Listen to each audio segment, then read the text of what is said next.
หิภิกขุบรรลุวัตถุประสงค์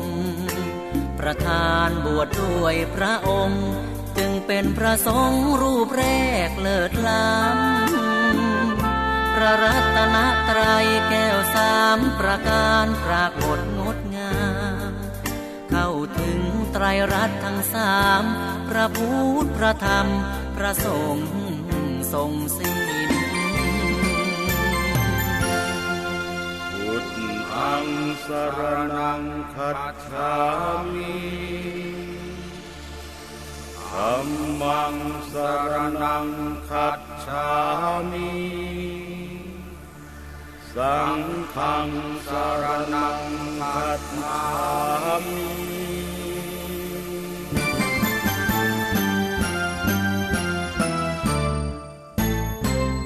อาสานหะ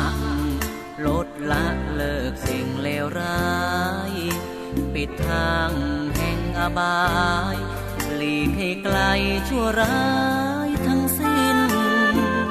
ก่อนเข้าพรรษาเข้าวัดวาทำทานถือศีลปฏิบัติธรรมให้เป็นอาจินใจหมดมนทินด้วยแสงแห่งธรรมธัมโมหะเวรคติธัมมจารีธัมโมหะเวรคติธัมมจารีธรรมะย่อมรักษาผู้ประพฤติธรรมธรรมะย่อมรักษา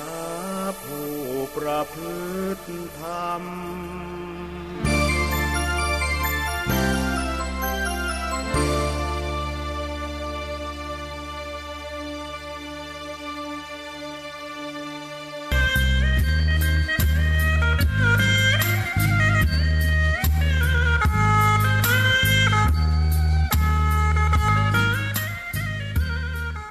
ต่อจากนี้ไป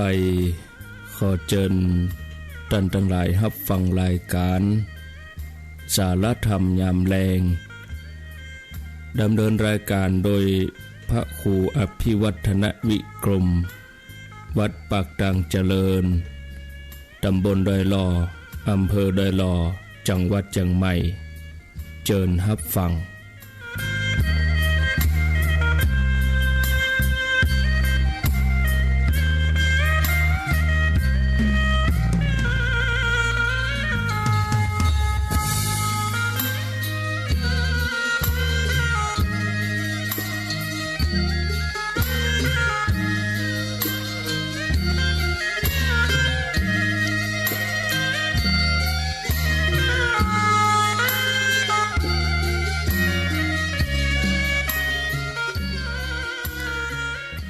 ขอนอบน้อ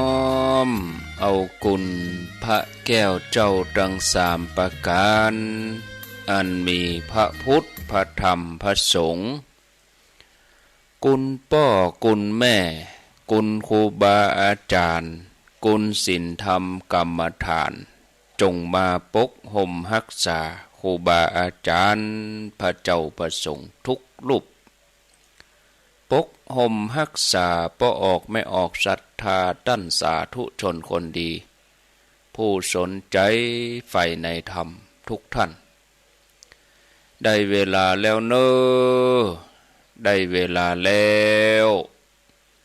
มาแล้วมาแล้วมาปะกันแล้วญาติโยมท่านทั้งหลายมาปะกันในรายการสารธรรมยามแลงรายการสารธรรมยามแลงมาปะกันในวันนี้เป็นวันพฤหัสบดี7 กรกฎาคมพุทธศักราช2565วันนี้เป็นวันเดือน10เหนือขึ้นเก่าค่ำพร่ำว่าเป็นวันพฤหัสบดีมาพบกับญาติโยมท่านทั้งหลายเป็นประจำรายการสารธรรมยามแลงในวันพุธวันพฤหัสวันศุกร์รับผิดชอบโดยอาตมาภาพ พระครูอภิวัฒนวิกรมวัดปากตังเจริญตำบลดอยหล่ออำเภอดอยหล่อจังหวัดเชียงใหม่มาอยู่เป็นกู้กับญาติโยมท่านทั้งหลายเวลาบ่าย3 โมงถึง5 โมงแรง2 ชั่วโมง3 โมงถึง5 โมงแรงเป็นรายการธรรมะจัดสดอยู่ที่สถานีวิทยุแห่งนี้ตลอดจนถึงออนไลน์ไประบบเฟซบุ๊กระบบ YouTube จะรับฟังรับชมช่องทางใดก็เอาความสะดวกสบายของญาติโยมทั้งหลายว่ามาพร้อมกับบรรยากาศแดดล่มลมตกจุ่มเย็นฝนบางพื้นที่ก็มีตกบางพื้นที่ก็บดมืดบ่พอฮ้อนต่อใดบรรยากาศบางท่านก็กำลังพักผ่อนนอนหลับบางท่านก็นอนฟังรายการธรรมะตั้งแต่เจ้ามาแล้วขอขอบคุณกับสถานีวิทยุที่เปิดรับสัญญาณตั้งแต่เมืองฝางสถานีวิทยุคณะสงฆ์อำเภอฝางวัดพระบาทอุดมน้ำบ่อสาวา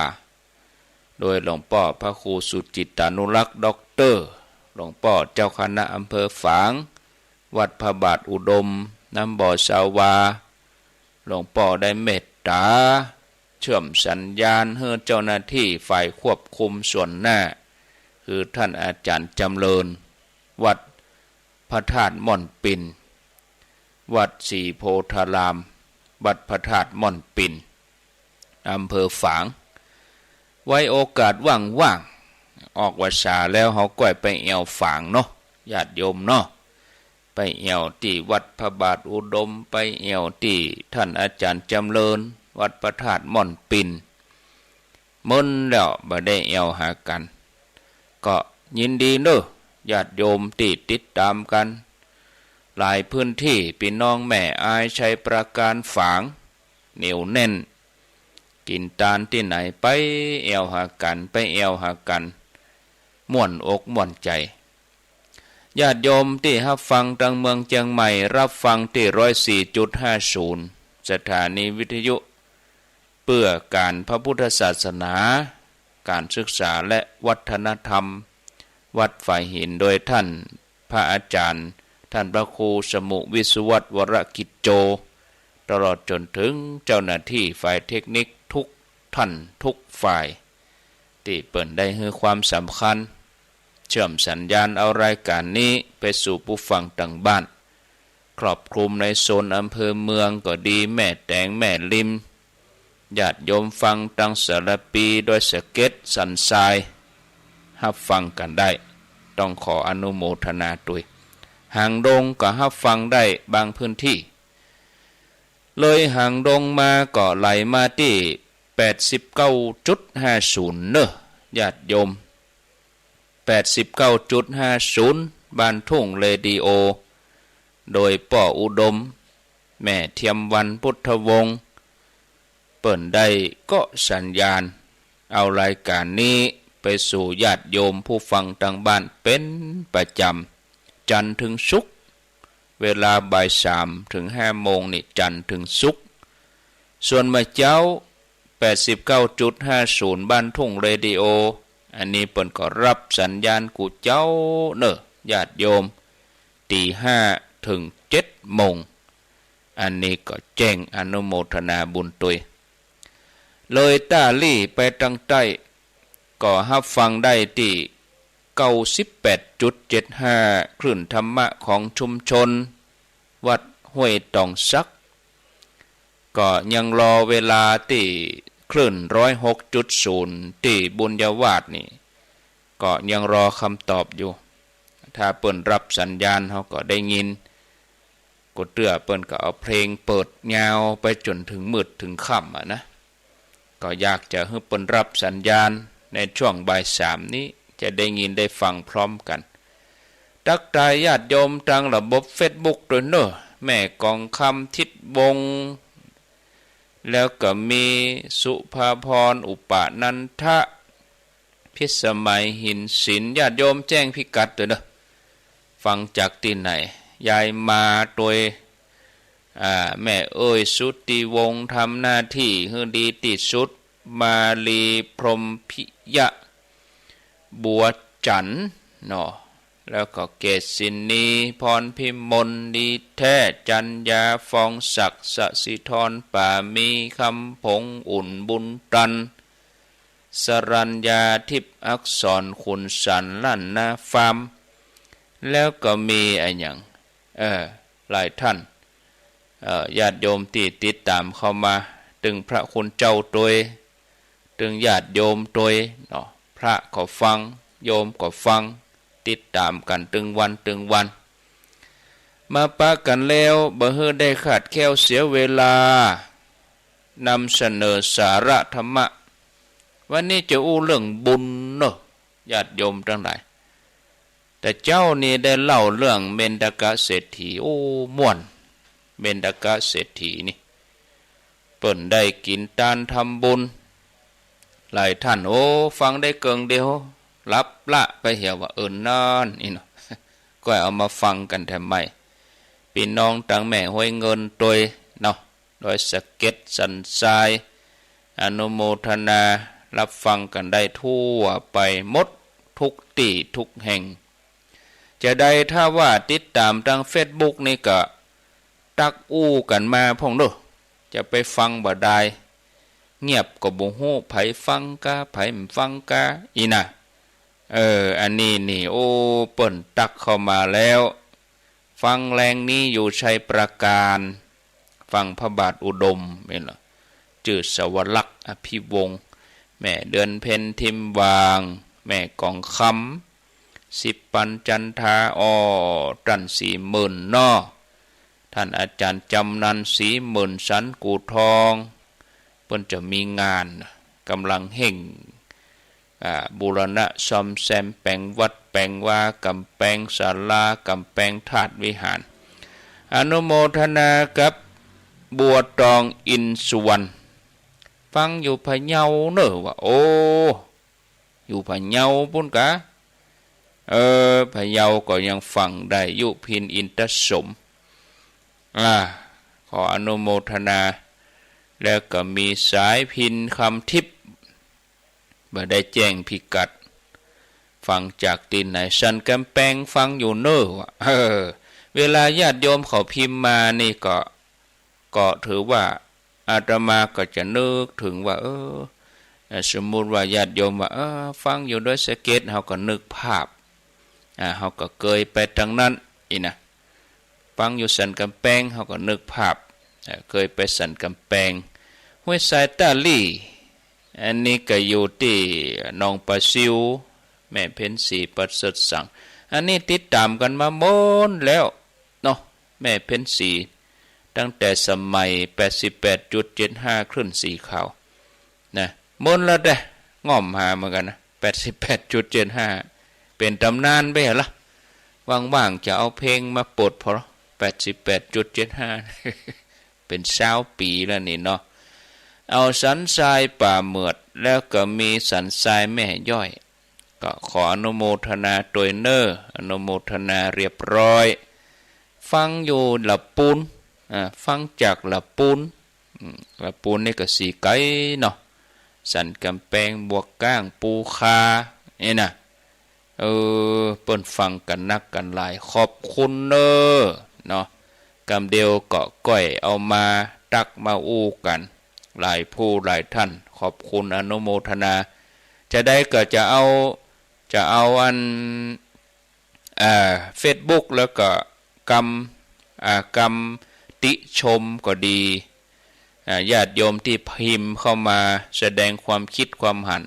จะได้ก็จะเอาขึ้นหน้า Facebook เนอะทุกคนนะเอาขึ้นหน้าบทหน้าจอของอาตมานี่เอาขึ้นทุกคนอย่างแม่จงดีกะอันนี้อยู่สันกำแพงอันนี้อยู่ละปูนเฮามีเทคโนโลยีอย่างอีก็ดีเหมือนกันแต่ญาติโยมเนาะได้หันกันคนนั้นคนนี้ ติดตามนี่อยู่ในเมืองเชียงใหม่โลนี่แม่ยุพินนี่ยุพินหอมมาลาหลายผู้หลายท่านเนาะก็ขออนุโมทนาโยมแม่กันดาหางดงโตยสาธุบางทีเฮาบ่ได้พิมพ์ได้อย่างเข้ามาก็ดูเหมือนบ่มีคนฟัง เหมือนบ่มีคนติดตามบางทีมันก็ง้อมเหมือนกันนะโยมนะบางทีก็ง้อมเหมือนกันก็เวลาญาติโยมเขาบ่ได้โทรศัพท์บัดดันก็ถ้าคนที่พอจะเข้าใจเทคโนโลยีเข้า Facebook น้อยก็กรุณาพิมพ์เข้ามาเห็นน้อยนะยังบ่มีก็กดถูกใจนี่เนาะญาติโยมทั้งหลายกดถูกใจติดตามไปตั้งที่ YouTube ของวัดไฟหินตัวเนาะมาปะกันแล้วก็บ่เฮอได้ขาดแคลวเสียเวลานำเสนอสาระธรรมะเรื่องบุญคือความบันเทิงใจผู้ทำบุญไว้ย่อมบันเทิงในโลกนี้แล้วก็โลกหน้าชื่อว่าบันเทิงในโลกถึงสองเขาหันกรรมที่บริสุทธิ์ของตัวเองย่อมบันเทิงแล้วก็ยินดีกรรมในที่นี้คือกรรมดีนะญาติโยมเนาะคือกรรมดีของเขานะที่เขาได้ทำไว้นะมีความบันเทิงใจมีความม่วนใจญาติโยมทั้งหลายพุทธภาษิตตัวนี้เนี่ยญาติโยมเปิ้นก็แสดงถึงผู้ที่ทำบุญไว้จะได้รับอย่างใดอย่างน้อยญาติโยมเขาก็สบายใจเนาะตรงกันข้ามกับคนที่ทำบาปทำกรรมไว้ก็แสดงให้เห็นว่าคติของผู้ที่ทำนั้นก็จะเป็นบาปนั่นคือความขุ่นมัวเนี่ยแล้วก็มีโลกหน้าด้วยโลกที่เขาจะไปนะก็ไปบดีนะญาติโยมทั้งหลายคือเมื่อทำบาปเมื่อใดทางดำเนินก็เป็นทุกขตินะเมื่อทำบุญเขาก็ได้บุญเมื่อใดทางที่เขาจะดำเนินไปก็อันนั้นก็เป็นสุขตินี่ก็คือคติที่ดีนั่นเนาะญาติโยมคือในปัจจุบันทันทีเลยที่การทำบุญแล้วก็การทำบาปจะให้ผลมันบ่ได้จ้านะญาติโยมบางทีให้ผลหันชัดอยู่ที่บาปากฏเตื้อเนาะมันทอรอเวลาก็เพราะว่าถูกบังคับโดยผลของกรรมเก่าที่แห่งกลัวพ่องเพราะกิเลสในใจทำให้บาหันตามความเป็นจริงพ่องอาจจะยกตัวอย่างได้ว่าร่างกายที่แข็งแรงเมื่อมีโรคอันยังเริ่มเกิดขึ้นมาสมมติว่าเกิดเป็นมะเร็งลำไส้เนาะเริ่มแรกก็บ่ฮู้นะบ่ฮู้ว่าตัวเองเป็นโรคมะเร็งนะเพราะว่าแข็งแรงโลกเนาะญาติโยมทั้งหลายเพราะความแข็งแรงของร่างกายแล้วก็ร่างกายเฮาเองก็มีภูมิต้านทานของร่างกายเฮาอยู่เนี่ยกำลังของโรคให้นะมันสู้บ่ได้เตื้อนเมื่อนั้นน่ะญาติโยมทั้งหลายเฮาก็จะมัวเมาประมาทเนาะเฮาทั้งหลายก็จะมัวเมาประมาทอยู่นี่เพื่อถึงตอนเวลาที่ร่างกายเฮาสู้บ่ไหวร่างกายเฮาสู้บ่ไหวแล้วอาการของโรคนั้นมันก็ปรากฏขึ้นมานะเมื่ออาการของโรคนั้นปรากฏขึ้นมาถึงตอนนั้นเฮาก็มันสายไปเห็นแล้วนี่สายเกินไปนี่ญาติโยมส่วนหมอแพทย์ถ้าว่าเปิ้นได้ตรวจพออาการเมื่อใดแม้เมื่อเป็นอาการเริ่มแรกก็อาจจะฮู้ได้เพราะว่าหมอนี่เปิ้นเป็นผู้ที่มีความรู้นะบ่ใจเป็นผู้ที่บ่มีความรู้ในเรื่องของโรคถ้าจะเปรียบในที่นี้ก็อาจจะเปรียบได้ว่าหมอนี่เปิ้นบ่มีกิเลสเนาะคือหมอนี่เป็นผู้ที่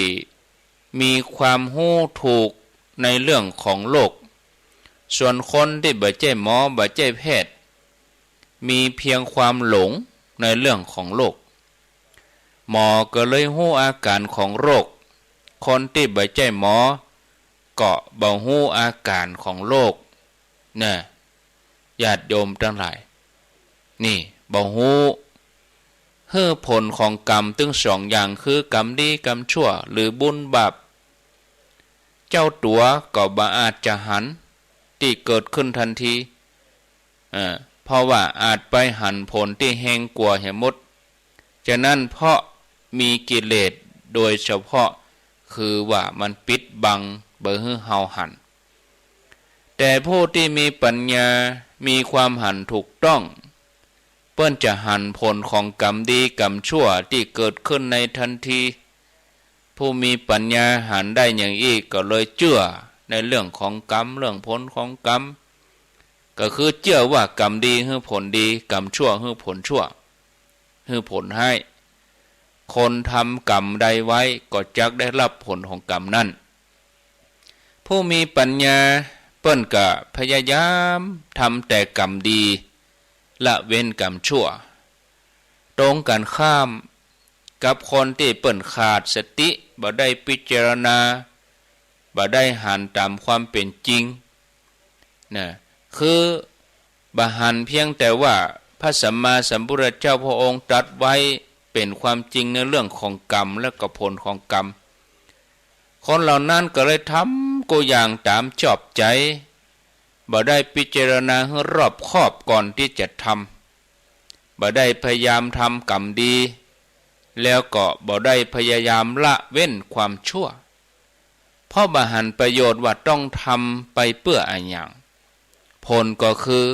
คนที่เชื่อกรรมเชื่อผลของกรรมย่อมประกอบต่างที่จะนำไปสู่ความสุขส่วนผู้ที่บ่เชื่อกรรมบ่เชื่อผลของกรรมก็ประกอบต่างไปสู่ความทุกข์ญาติโยมท่านสาธุชนท่านผู้ฟังทั้งหลายเรื่องของกรรมนี่ก็เลยเป็นเรื่องสำคัญที่สุดสำหรับทุกชีวิตผู้ที่เชื่อกรรมก็คือผู้ที่เชื่อธรรมะของพระพุทธเจ้านะเพราะว่าพระพุทธเจ้าเนี่ยญาติโยมพระองค์สอนธรรม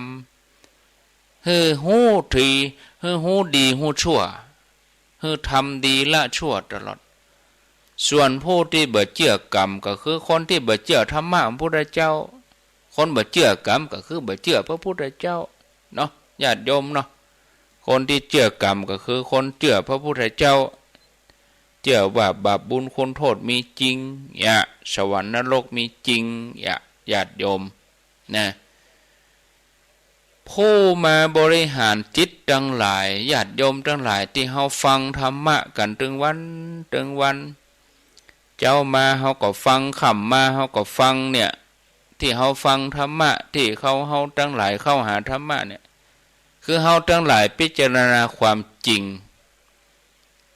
เฮาได้หันความจริงแม้ท่านผู้ใดบ่เชื่อเรื่องกรรมบ่เชื่อธรรมะของพระพุทธเจ้านะญาติโยมทั้งหลายก็แสดงว่ามีจิตอันขุ่นมัวเป็นมิจฉาทิฏฐิเพราะว่าบ่ได้เข้าใจแล้วก็บ่เชื่อเนาะญาติโยมทั้งหลายโอ้ญาติโยมบุญเนี่ยคือผลอันเกิดจากการทำความดีส่วนบาปคือผลอันเกิดจากการทำความชั่วผลของการทำดีแล้วก็การทำชั่วนั้นเกิดขึ้นจากอย่างเกิดขึ้นจากเจตนานะเจตนาที่ต่างกันก็คือว่าบุญเกิดจากเจตนาดีเนาะส่วนบาปเกิดจากเจตนาบดีนะก็ว่าถ้าจะอู้ตามภาษาธรรมก็จะต้องบอกว่าบุญเป็นผลของการทำอันเกิดจากเจตนาเป็นฝ่ายกุศลส่วนบาปเป็นผลจากการกระทำอันเกิดจากเจตนาฝ่ายอกุศลฉะนั้นญาติโยมทั้งหลายทุกท่านทุกคนที่ฟังอยู่เนี่ยญาติโยม บุญแล้วก็บาปจะนำมารวมกันแล้วก็หักล้างกันบ่ได้นะแต่บุญหรือบาปอันเกิดจากการทำกรรมนักจะให้ผลก่อนนะญาติโยมทั้งหลายทีนี้ถ้าเราทำความดีนักก็ให้ผลความดีก่อนเนี่ยมันก็บาปนั่นก็เบาไปก็ไปกลายเป็นละหุกรรมยังโทษเนี่ยไง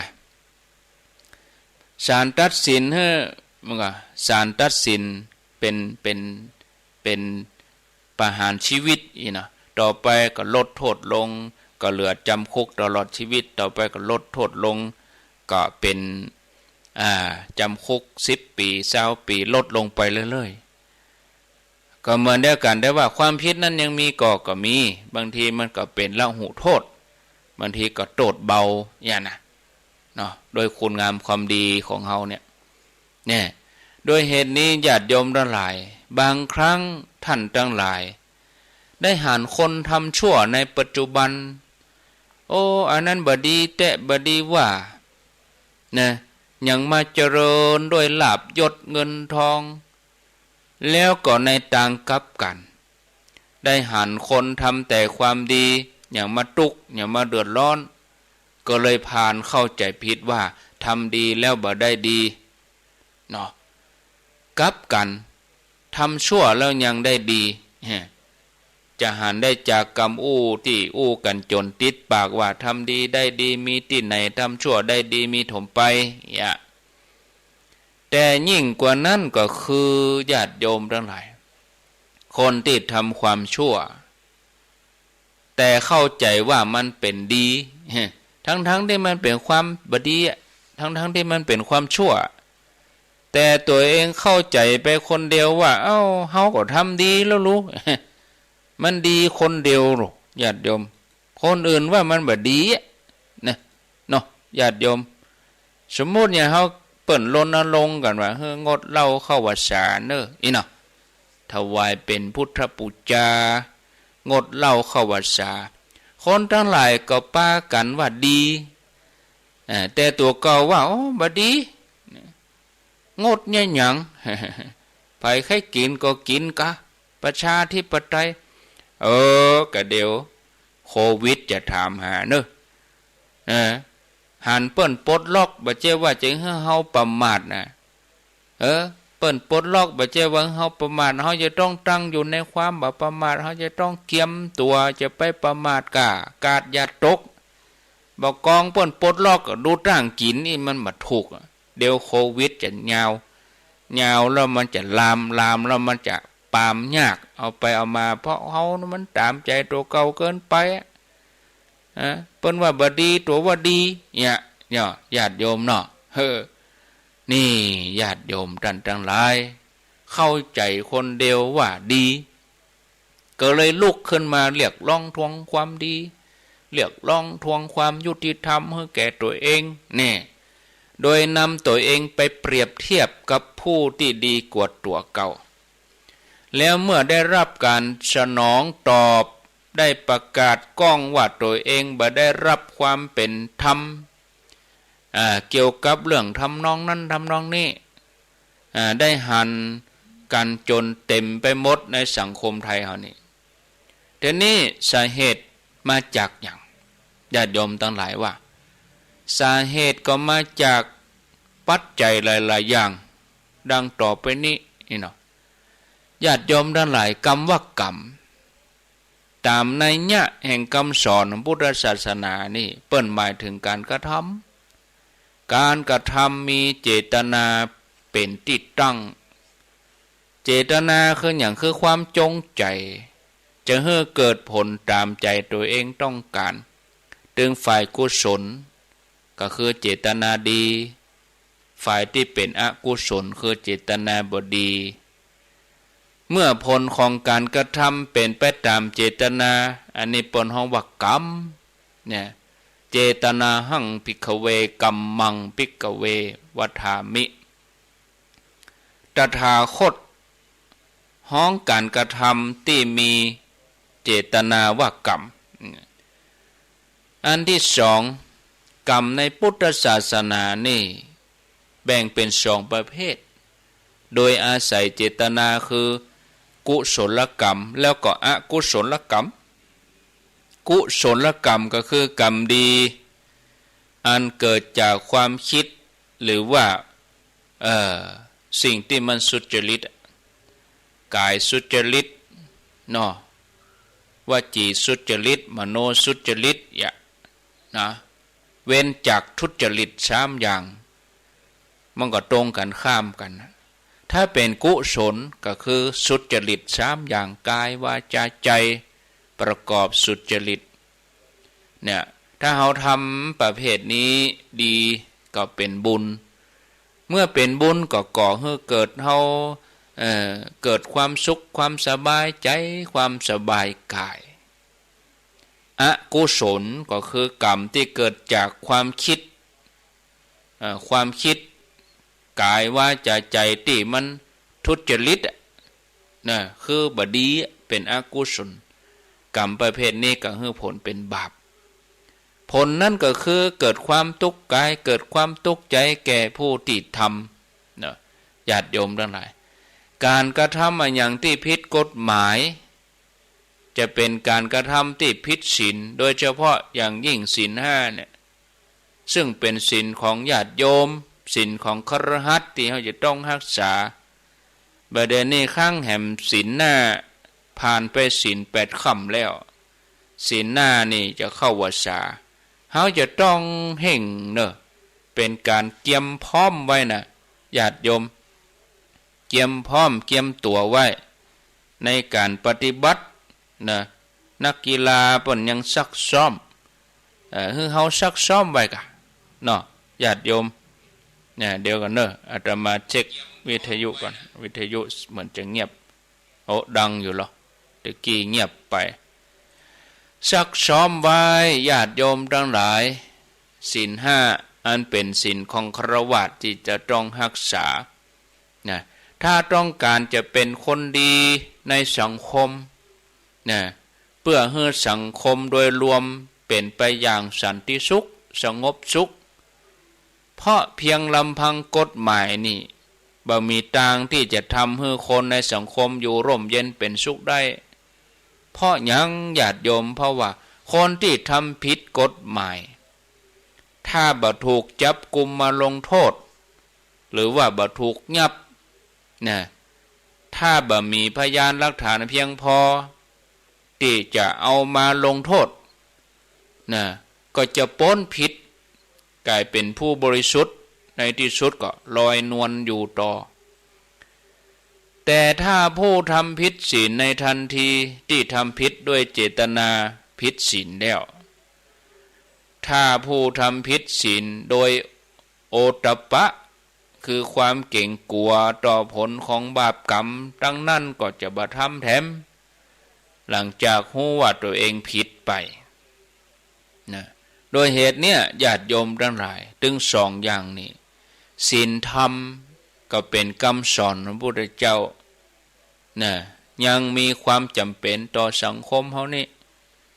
ที่มาถึงหมดเนี่ยญาติโยมคนที่บ่มีศีลบ่มีธรรมก็จะทำผิดได้ทุกโอกาสที่หันว่าเป็นทางหนีรอดจากโทษทางกฎหมายแล้วก็คนกลุ่มนี้จะทำผิดซ้ำซากบางทีออกคุกมันก็ไปแถมชกชิงวิ่งราวก่อการทะเลาะวิวาทบางทีก็ก่ออาชญากรรมทำผิดซ้ำแล้วซ้ำแถมถ้าทำผิดแล้วกฎหมายลงโทษบ่ได้จะโดยเหตุที่ใดก็ตามหลักฐานบ่พอจะเอาผิดกาหรือจะโดยเจ้าหน้าที่ที่รักษากฎหมายเอ็นเอียงไปเอาหูไปนาเอาตาไปไล่อันบางทีเกิดจากความเก่งกลัวต่ออิทธิพลอำนาจเงินแล้วก็ตัวเองได้รับผลประโยชน์อันเนี้ยเป็นจุดเริ่มต้นของการทำให้บ้านเมืองวุ่นวายมันก็มีเต็มหมดทั่วบ้านทั่วเมืองเขาเนี่ยญาติโยมท่านผู้ฟังถึงวันนี้นะญาติโยมมีความเชื่อที่กำลังแพร่ไปอยู่ในหมู่คนจำนวนบ่น้อยว่า ความเจ็บป่วยนั่นน่ะเป็นผลจากกรรมบดีในอดีตเนี่ยไผก็ตามที่ล้มป่วยบ่สบายแสดงว่าเขากำลังรับกรรมหมอพยาบาลก็บ่ต้องไปยารักษาให้นักคือเขาได้ใจกรรมหมดไปจัดนี้ความเข้าใจอย่างนี้ก็มีน่าเป็นห่วงญาติโยมน่าเป็นห่วงก็ตัดที่หมอพยาบาลจำนวนบ่น้อยเชื่อเรื่องนี้เอาเป็นแต่เป็นว่าบางคนเชื่อถึงขั้นหากว่าช่วยเหลือคนไข้ที่ป่วยหนักให้รอดจากความตายหรือดูแลคนไข้ระยะสุดท้ายบ่ให้ทุกข์ทรมานเจ้ากรรมนายเวรของคนนั้นจะบ่พอใจอาจจะมาแก้แค้นกับหมอพยาบาลก็ได้ก็ทำให้เกิดความเข้าใจผิดทำให้เกิดความเดือดร้อนตัวมาหลายคนก็เลยรู้สึกลังเลที่จะช่วยเหลือบางคนก็เมินเฉยหรือทำไปอย่างอันญาติโยมทั้งหลายน่าสังเกตว่าคนที่มีความเชื่ออย่างที่ว่ามาเนี่ยก็ส่วนหนึ่งก็เป็นผู้ที่สนใจธรรมะชอบเข้าวัดเข้าวารักษาศีลปฏิบัติธรรมคงเป็นเพราะเข้าใจว่าความเชื่ออย่างนี้เป็นคำสอนพระเจ้าทั้งที่มันใจอย่างอันนะบ่ใจก็ความเจ็บป่วยต่ออันญาติโยมเมื่อเกิดเรื่องห้ายต่างๆขึ้นมาคนเฮาจำนวนบ่น้อยเจ้าพุทธก็จังเกิดว่ามันเป็นกรรมเก่าในอดีตชาติแต่ที่จริงเนี่ยญาติโยมความคิดเนี่ยในทางพุทธศาสนาเปิ้นปฏิเสธเปิ้นจัดว่าเป็นความคิดนอกพระพุทธศาสนานะความคิดนี้เนี่ยมีชื่อว่าลัทธิกรรมเก่าหรือว่าบุพเพกตเหตุวาทมีปรากฏในสมัยพุทธกาลคือมีลัทธิบุพเพกตเหตุวาทคือลัทธิอันยังกระโดดกรรมเก่าท่านผู้ฟังญาติโยมทั้งหลายในสมัยพุทธกาลมีคนกลุ่มหนึ่งประกาศความเชื่อของตัวเองว่าบุคคลได้เสวยเวทนาอย่างใดอย่างหนึ่งเป็นสุขก็ตามเป็นทุกข์ก็ตามเวทนาถึงหมดนั้นเป็นเพราะกรรมที่ทำไว้ในปางก่อนพุทธองค์ก็ตรัสถึงคนกลุ่มนี้ว่าสมณพราหมณ์เหล่านั้นชื่อว่าแล่นไปไกลเกินสิ่งที่ฮู้กันได้ด้วยตนเองแล่นไปไกลเกินสิ่งที่เจ้าโลกฮู้กันทั่วไปว่าเป็นความจริงฉะนั้นเราตถาคตกล่าวว่าเป็นความผิดของสมณะเหล่านั้นเองท่านผู้ฟังทั้งหลายวิสัยของเจ้าพุทธนั่นคือบ่ควรจะด่วนสรุปว่าความเจ็บปวดหรือว่าการเจ็บไข้หรือว่าทุกขเวทนาหรือว่าได้รับความลำบากอันใดเป็นเพราะกรรมเก่าบ่ควรจะสรุปลงตรงนั้นเถอะมันมีเหตุปัจจัยหลายๆอย่างที่เข้ามามากมายทำให้เกิดความเจ็บป่วยดังที่พระองค์ทรงแจกแจงว่าเวทนาบางอย่างเกิดขึ้นมีดีเป็นสมมุติฐานก็มีเสมหะมีลมมีการประชุมแห่งเหตุเป็นสมมุติฐานก็มีเกิดจากความแปรปรวนแห่งอุตุเกิดจากการบริหารตัวเก่าบ่สม่ำเสมอเกิดจากการถูกทำร้ายแล้วในที่สุดท้ายนี่คือผลจากกรรมมั่งท่านผู้ฟังญาติโยมจะหันได้ว่าผลกรรมเป็นเพียงปัจจัยหนึ่งต่ออันบ่ใจปัจจัยหลักบ่ใจสาเหตุหลักสาเหตุเดียวที่ทำให้เฮาจะต้องทุกข์ใจที่จะต้องทำให้เฮาเจ็บป่วยเมื่อยไข้เฮาต้องสำรวจตัวเองนี่ว่าเฮาไปทำอะไรอย่างป่วยอดแอดเพราะเฮากินเหล้าเมายาเพราะเฮาทำงานบ่ฮู้จักพอเฮาบ่ออกกำลังเฮามักของหวานหมอเปิ้นห้ามแล้วเฮาบ่ฟังในเวลาเป็นอะไรอย่างมามันก็กรรมของเฮาที่จริงเฮาเลือกทำได้เนี่ย ตอนเฮาอยู่สบายนี่เฮาเลือกทำได้แต่เฮาบ่เลือกที่จะทำเองไปบ่ปอนี่ญาติโยมบ่ได้หมายความว่าเป็นผลกรรมในอดีตต่ออันนะอาจเป็นผลกรรมปัจจุบันก็ได้นะเฮาสังเกตว่าพระเจ้าพระองค์บ่ได้ตรัสถึงเจ้ากรรมนายเวรน่ะมีลุนะทั้งหมดนี้ก็เพราะว่าแนวคิดเกิดในยุคหลังอาจจะเกิดในปัจจุบันแล้วก็ถูกตีความให้ผิดเพี้ยนไกลเกินไปการเมารวมว่าความเจ็บป่วยทั้งหลายเป็นผลจากกรรมอดีตชาติแม้จะบ่ใจความคิดตามแนวพุทธแต่จะบ่ก่อให้เกิดความเสียหายอันอย่างนักหากว่าหมอว่าแพทย์พยาบาลใส่ใจดูแลคนไข้เต็มที่แต่ในความเป็นจริงบ่ได้เป็นอย่างนั้นหมอพยาบาลรวมถึงญาติพี่น้องที่มีความเชื่ออย่างที่ว่านี้ก็บ่เต็มใจที่จะดูแลคนไข้ปล่อยให้เขาทุกข์ทรมานต่อไปด้วยเหตุที่เป็นความหวังดีอย่างผิดว่าให้เขาใจกรรมเก่าให้หมดไปจัดนี้บ่ต้องรับกรรมแถมไปจัดนะด้วยเหตุที่เนี่ยญาติโยมก็คือเพื่อป้องกันบ่ให้เจ้ากรรมนายเวรของผู้ป่วยมารังควานตัวเก่าเนี่ยญาติโยมอันนั้นมันคือความคิดหรอกมันบ่ใช่ความจริงบางทีก็อาจจะดูหนังดูละครนักล่ำไปเกิดจินตนาการได้มาเนาะเกิดจินตนาการญาติโยมทั้งหลายก็เลยมีความเชื่ออย่างนี้แล้วถ้าว่าความเชื่ออย่างที่ว่าเนี่ยลามไปสู่คนทั้งหลายในสังคมจะเกิดอย่างขึ้นกับคนที่ประสบอุบัติเหตุ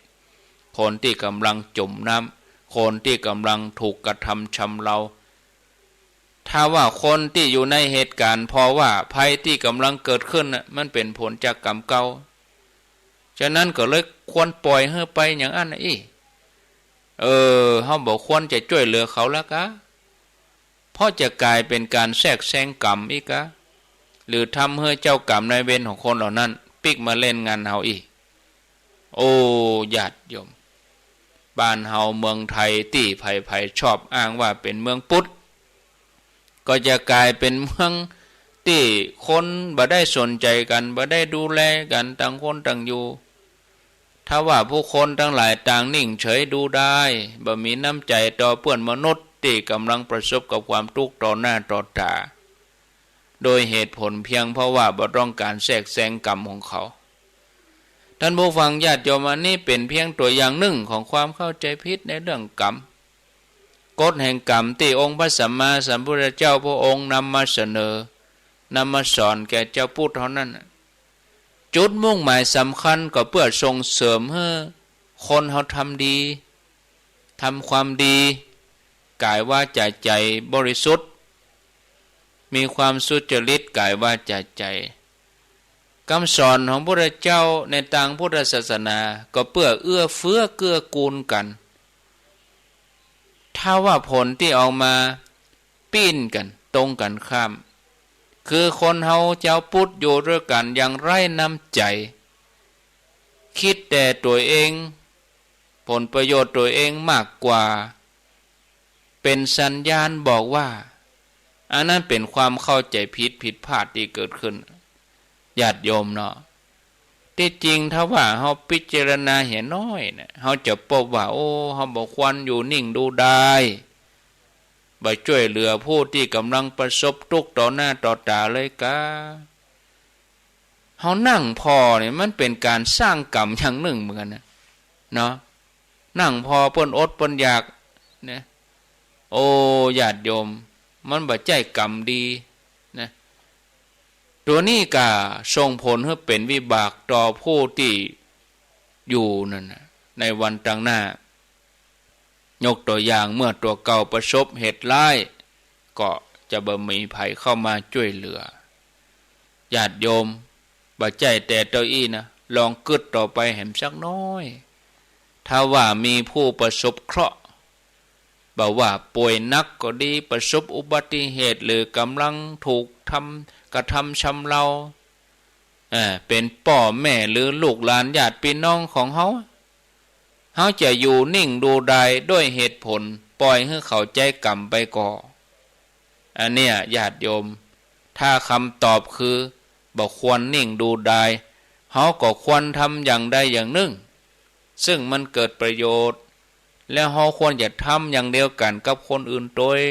อันเนี้ยเจ้าเขาว่าเป็นเจ้าผู้ติเต้ในหัวใจโพธิสัตว์เจ้าเนี่ยโพธิสัตว์เจ้าในอดีตชาติเนี่ยเปิ้นมีความเชื่อที่หลายคนเชื่อในเวลานี้ว่าควรปล่อยให้ผู้ทุกข์ยากทั้งหลายใจกำไปบ่ควรช่วยเหลือท่านก็คงบ่ได้ปั่มเป่งบารมีจนได้เป็นโพธิสัตว์เจ้าก็ถ้าเปิ้นเชื่ออย่างนั้นเนาะเปิ้นสะสมบารมีมาเป็นโพธิสัตว์เจ้าในอดีตเสียสละอย่างยิ่งเพื่อผู้อื่นบ่เลือกว่ามนุษย์หรือสัตว์จนถึงขั้นเปิ้นเคยอุทิศร่างกายเป็นอาหารให้กับเสือที่กำลังหิวโซเพื่อรักษาชีวิตของลูกน้อยบ่ให้ถูกกินลูกเสือทำกรรมบดีในอดีตก็ควรจะถูกแม่เสือเฮ้อใจกรรมไปมันใจนะศรัทธาญาติโยมทั้งหลายนะญาติโยมถ้าหากว่าเจ้าพุทธหันความสำคัญของการปั่มเป่งบารมีเพื่อที่จะได้บรรลุธรรมชั้นสูงขึ้นไปหลุดพ้นจากความทุกข์ก็ควรถือเอาหัวใจโพธิสัตว์เจ้าเป็นแบบอย่างในการปั่มเป่งในการพิจารณาแล้วก็ในการที่จะเข้าหาธรรมะขององค์พระสัมมาสัมพุทธเจ้านะญาติโยมท่านทั้งหลายอู้ไปก็โอ้เวลาก็เวยเดี๋ยวนี้เลขนี่ปีนกัน15:51 นาที15:51 15:51 นาทีวะเวยเหมือนกันเนาะกำเดียวชั่วโมงที่2จะเล่าเรื่องต่อแต่เจ้านี่เล่าเรื่องเบญจกเศรษฐีหลายท่านฟังบัดตันกะหลายท่านก็รับไปยากาอีน่ะชั่วโมงที่2นี่ก็กำเดียวจะเอามาเล่ากล่าวให้ญาติโยมฟังแถมครั้งหนึ่งเนอะญาติโยมเนอะหลายท่านก็ว่าโอ้บัดตันได้ฟังสักกรรมท่านเลยฟังไปเงาลับไปเห็นแล้วแต่เจ้าอาตมาก็บ่ได้เปิดสายให้สักกรรมเนาะญาติโยมเนาะกำเดียวก็ก่อยมาฟังกันต่อเนาะญาติโยมเอาละพอเวลาแล้วขออนุญาตได้พักสักกรรมก่อนเนอกันเดียวปีกมาปากันเจริญพร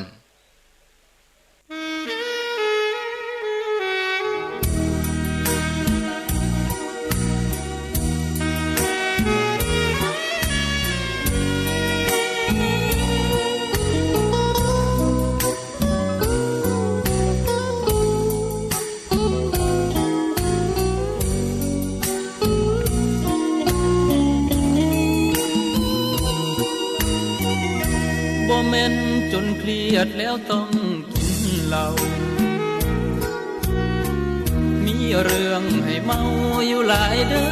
แม่ความทุกข์ความยากลำบากลูกบ่เคยแค่แต่ใจเป็นแผลลูกของแม่จำเป็นต้องเมามือเข้าพรรษาลูกมาคือได้ค่าเหล้ามันหลายลูกจึงต้องเศร้าหาเงินมาได้เบิดไปกับเรื่องภาพเมาลูกจึงเศร้าเหล้าเพื่อผู้เฒ่าที่แก่ชราเก็บเงินค่าเหล้าไว้ซื้อกับเขาให้แม่ฝากไปดูแลช่วยแม่ข้าอยู่ข้ายาลูกอยู่ห่างไกลโดนสิได้ไปหา เลิกเล่าเมื่อเข้าพรรษาส่งเงินมาบูชาคุณแม่ยามจนยามเครียดลูกบ่กินเหล้า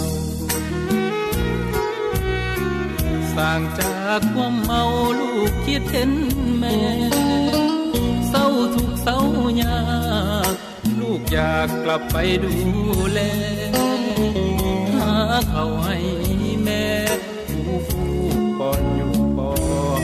นยา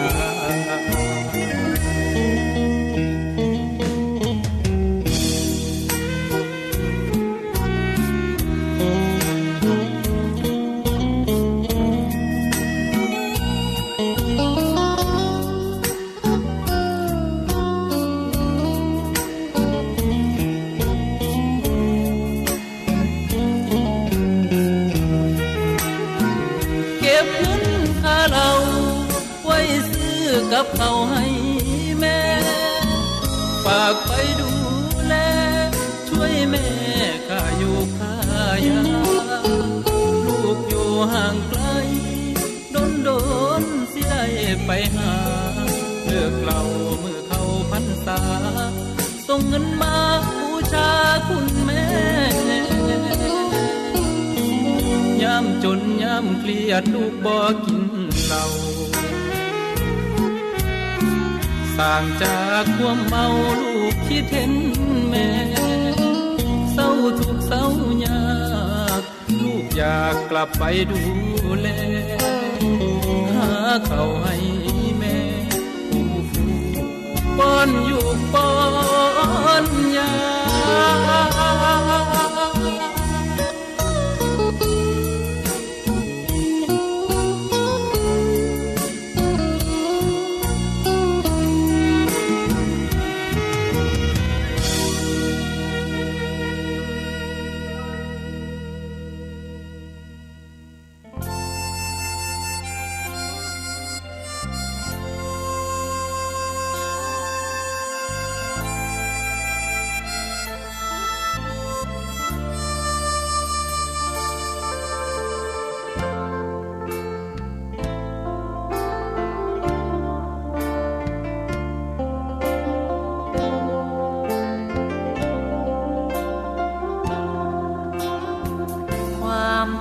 อย่าท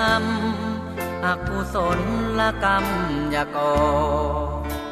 กายวาจาใจโน้ระวังรักษาเถิดท่านความเลวมีผลทุกทรมานจะเดือดร้อนร้าวรานพุทธองค์ท่านห้ามอย่ากระทำความดีต้องทำกุศลกรรมต้องเกิดทำความดีกันเถิดผลเลิศเมื่อประพฤติธรรมความดีผลดีจงได้น้อมนำประกอบกุศลกรรมเร่งทำความดีเถิดนาผ่องใสและไม่ขุ่นมัวสติรู้ตัวแก้ไขได้ทุกปัญหาจิตใจผ่องแผ้วแล้วจึงเกิดปัญญาทั้งสามสิ่งนี้นา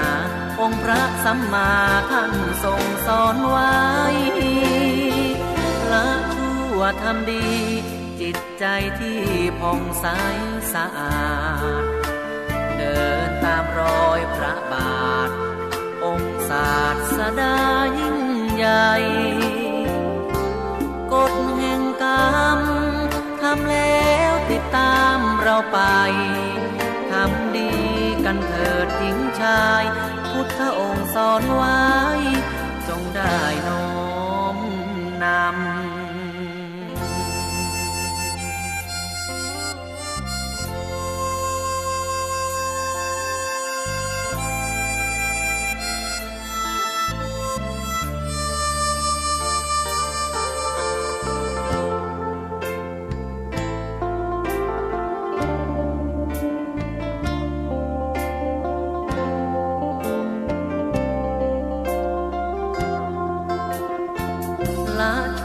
ทำดีจิตใจที่ผ่องใสสะอาดเดินตามรอยพระบาทองค์ศาสดายิ่งใหญ่กฎแห่งกรรมทำแล้วติดตามเราไปทำดีกันเถิดหญิงชายพุทธองค์สอนไว้จงได้น้อมน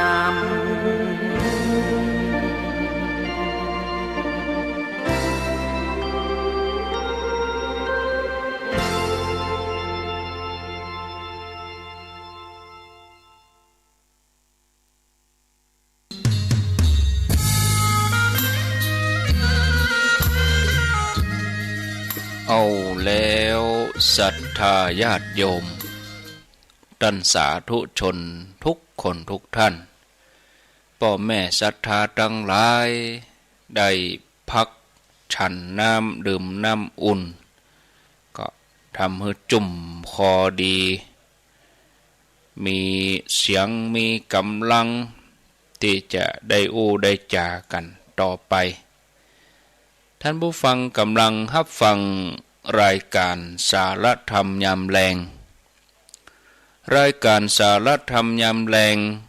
ดำเนินรายการโดยอาตมาภาพพระครูอภิวัฒนวิกรมวัดปากต่างเจริญตำบลดอยหล่ออำเภอดอยหล่อจังหวัดเชียงใหม่อยู่กับญาติโยมท่านทั้งหลายวันพุธวันพัดวันศุกร์วันพวกนี้บ่ได้ไปที่ไหนจังใดตอนบ่ายก็มาปะญาติโยมทั้งหลายแถมเนาะเวลาเดิม3 โมงถึง 5 โมงตอนนี้เวลา 16:06 นาที4 โมงกับ 6 นาทีปู่อุ้ยแม่อุ้ยบางคนก็รอรับหลานจะเลิกโรงเรียนแล้วพ่อแม่บางคนก็เลิกการเลิกงานกำลังจะกลับบ้านใจยวดยานพาหนะใจรถบนท้องถนนก็คือระมัดระวังเนอะบางทีก็มีฝนตกคือมีสติบดีครับเวยแล้วก็มีน้ำใจกับเพื่อนร่วมเดินทางในพระไตรปิฎกมีเรื่องเล่าเกี่ยวกับมารที่มาก่อกวนผู้ปฏิบัติธรรมตั้งแต่พระพุทธเจ้าลงมาจนถึงอรหันต์เจ้าทั้งหลายภิกษุภิกษุณีมารนี่ก็มาก่อกวนหลายรูปแบบบางทีก็ปลอมตัวมาอู้จาจักจูง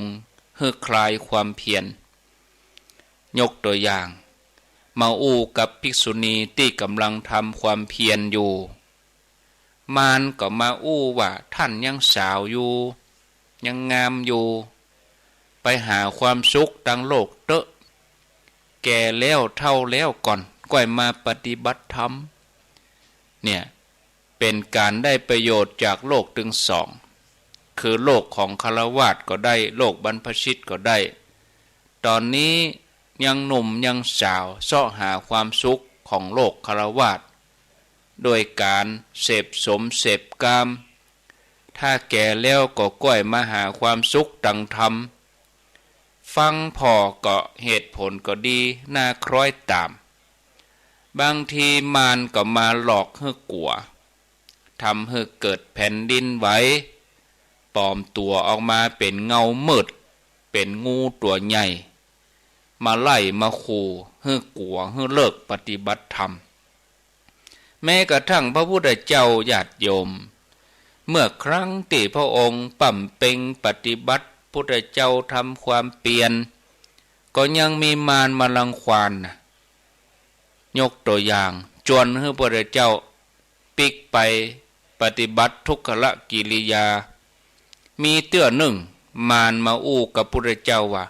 โอ้สมณะโคดมท่านสั่งสมบุญกุศลมานักแล้วจะมาทำความเพียรไปเพื่ออย่างแถมบุญกุศลมีนักแล้วพอแล้วพระองค์ก็ตอบกลับไปว่าพระองค์บ่มีความต้องการบุญแม้แต่น้อยแต่ปฏิบัติไปเพื่อความหลุดพ้น แต่ก็มีหลายกรณีที่เมื่อมารมาหลอกล่อพระพุทธเจ้าพระองค์ก็บอกให้มารฮู้ว่าพระองค์ฮู้ตันแล้วเน้อบัดถ้ามันหลอกมาล่อเฮาเน้อบัดถ้ามันจักจูงใจเฮามาแล้วบ่มารเฮาฮู้ตันแล้วเนี่ยโดยพระองค์กล่าวตักบอกว่ามารผู้มีบาปบอกกองตักต่ออีมารนี่ก็ตกใจมารตกใจเมื่อมารตกใจก็อุทานขึ้นว่าโหพระพุทธเจ้าฮู้จักเฮาโลนี่พระสุคตทรงฮู้จักเฮาโลนี่โอ้เฮาหลอกล่อบ่สำเร็จมารก็ยอมป้ายการหายตัวไปญาติโยมท่านสาธุชนท่านทั้งหลายจะหันว่าพระองค์บ่ใจฤทธิ์ใจเดชอันหยังเพียงแต่ใจจิตดวงนั้นจิตที่เปิ้นปั่มเป่งมาจนเต็มที่จิตที่มีพลังแข็งแกร่งเพียงแต่ตักบอกว่ามารเฮาฮู้แล้วเนอะเฮาฮู้ตันแล้วเนอะบ่ต้องใจฤทธิ์ใจเดชอย่างสักอย่างใจจิตตอนมารก็ก้านไปมีเตื้อหนึ่งญาติโยมมีสาวกพระพุทธเจ้าองค์หนึ่งชื่อว่าพระสมิทธิบำเพ็ญเพียรอยู่มารก็มาหลอกล่อให้กลัวโดยการทำให้แผ่นดินไหวพระสมิทธิตกใจเลิกปฏิบัติปิกไปที่วัดเจตวันทูลเรื่องราวพระพุทธเจ้าทรงทราบพระองค์ฟังแล้วก็ฮู้ว่าอ๋ออันนี้เป็นอุบายมารรู้พระองค์ก็แนะนำให้พระสมิทธิบอกว่าเมื่อใดเหตุการณ์นี้เกิดขึ้นให้อู้ไปเลยว่ามารมาแล้วกะเฮาฮู้จักท่านแล้วพระสมิทธิก็เชื่อปิกไปบำเพ็ญเพียรที่เก่ามารหันเข้าใส่ก็ลองแหมกำทำให้เกิดแผ่นดินไหวกำนี้พระสาวกพระสมิทธิก็บอกมารตามที่พระเจ้าแนะนำบอกว่ามารผู้มีบาปเฮาฮู้จักท่านแล้วมารบอกกองฮู้ว่าพระสมิทธิฮู้ตันก็อุทานขึ้นมาว่าไอ้ย่านะมารฮู้จักกรรมไอ้ย่าด้วยแต่มารอุทานขึ้นว่าโอ้พระสมิทธิฮู้จักเฮาลูนี่เปิ้นฮู้จักเฮาลูนี่เสร็จแล้วก็ล่าถอยไปญาติโยมท่านหลายจะหันว่าเพียงแต่หูตันมันอานุภาพมันก็มากมายบ่ต้องไปใจฤทธิ์ใจเด็ดจิตเฮาก็เหมือนกันอันที่มันมาหลอกล่อมันทำให้กิเลสพอใจทั้งดีใจและเสียใจบ่กองมันเข้ามาหูแล้วบ่มาแล้วบ่จิตดวงนั้นมันต้องอยู่สูงอยู่เหนือกว่าสิ่งเหล่านี้เอาในที่สุดเพียงแต่การหูตันนี่มีอานุภาพนักปอที่จะทำให้มานั้นล่าถอยไปบ่ต้องใจฤทธิ์ใจเด็ดอะไรอย่างนะบ่ต้องไปต่อสู้นะเพียงแต่บอกให้มันรู้ว่าเฮาหูเต้าตันมันก็พอแล้วบ่ต้องมาจอบมาล่อเน้อฉันหูตันแล้วมารในที่นี้นี่ญาติโยมบ่ใจเป็นยักษ์เป็นมารอันใดมารในที่นี้คือตัวกิเลสที่อยู่ในใจของเฮานั่นเองคือความคิดปรุงแต่งคืออารมณ์ต่างๆที่มันเกิดขึ้นความคิดปรุงแต่งทำให้เฮาเกิดความท้อโอ้บัดเนี้ยแล้วบัดทำแล้วอย่าเกิดความกลัวเนี่ยโอ้ปฏิบัติไปทำไปกลัวทำให้เฮาคลายความเพียรอาจจะรวมไปจนถึงอารมณ์ที่มันแวบขึ้นมาที่มันเป็นอกุศลที่มันแวบขึ้นมาทำให้จิตของเฮาแวบขึ้นมาทำให้เฮาเป็นทุกข์เครื่องมือสำคัญที่จะรับมือเนี่ยก็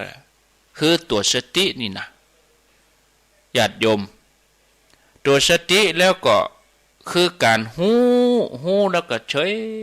วางอุเบกขาวางอุเบกขานะกล้าหูว่ามันเกิดขึ้นที่ไหน มันเกิดขึ้นที่ใจนี่รู้เนี่ยเฮาบ่ต้องไปหยะหยังกับมันนะ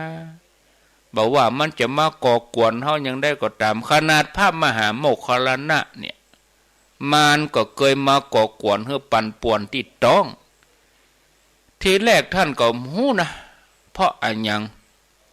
เมื่อพระมหาโมคคัลลานะเปิ้นยังจิตเข้าไป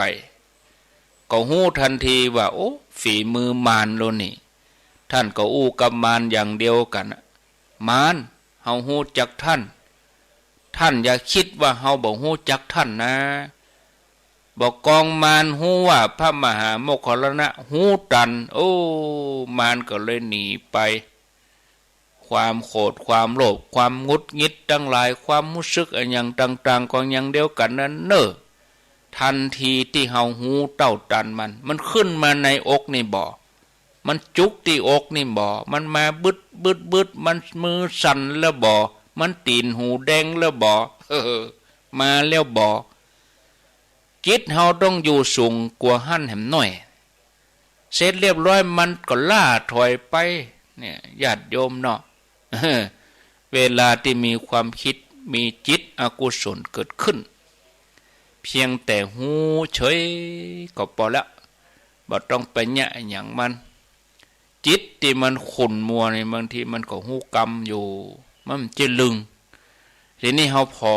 ดีๆหันก็ดีหูก็ดีเฮาก็พิจารณาอันเป็นงานของตัวสตินี่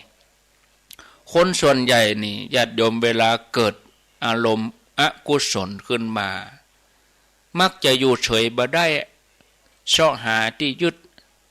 โอ้จนเครียดกินเหล้า จนเครียดกินเหล้ามันก็ซ้ำจนไปตีๆแทนที่จะหมดทุกข์เป็นเพิ่มทุกข์ไปแถมนะญาติโยมมันอยู่เฉยบ่ได้โอ้วันนี้เครียดไปเข้าขับเข้าบาร์เข้าอาราโอเกะไปกินไปเล่นไปแอวโอ้มันใจยังสักกรรมแทนที่จะปนทุกข์เป็นว่าเพิ่มทุกข์ไปเหียพยายามกดข่มพยายามที่จะหนีจะไปหนีที่ไหนยิ่งเขาสู้มันก็สู้นะหรือบางอันก็เสาะไประบายที่อื่นเนี่ยญาติโยมมีป้อใจคนหนึ่งพบว่าตัวเองมีพฤติกรรมแปลกๆเวลาปะสารพระภูมิที่ไหนก็รู้สึกอยากทำลายคงจะคล้ายๆกับหมอป้านี่กันเนาะสารพระภูมิมีที่ไหนก็เตะก็ดิดเอาค้อนไปบุบเขาบ่เข้าใจว่าเป็นเพราะอันหยังหันสารพระภูมิที่ไหนหันเจ้าที่ไหนไปเตะไปบุบเขาก็บ่เข้าใจตัวเองความเกลียดกาความจังสารพระภูมิเกิดขึ้นมาโดยอัตโนมัติเขาบ่ฮู้ใจบ่เข้าใจว่าเกิดมาได้อย่างไรสุดท้ายก็ไปปรึกษาจิตแพทย์ก็ให้เขาเล่าประวัติให้ฟังนี่ตอนหนึ่งเขาเล่าว่าเขาเนี่ยเป็นคนมีความขัดแย้งรุนแรงกับป้อตั้งแต่น้อยๆมาป้อด่าป้อบุบเป็นประจำมีเตือนหนึ่งป้อด่าเขายังรุนแรงด่าเหมือนหมูเหมือนหมา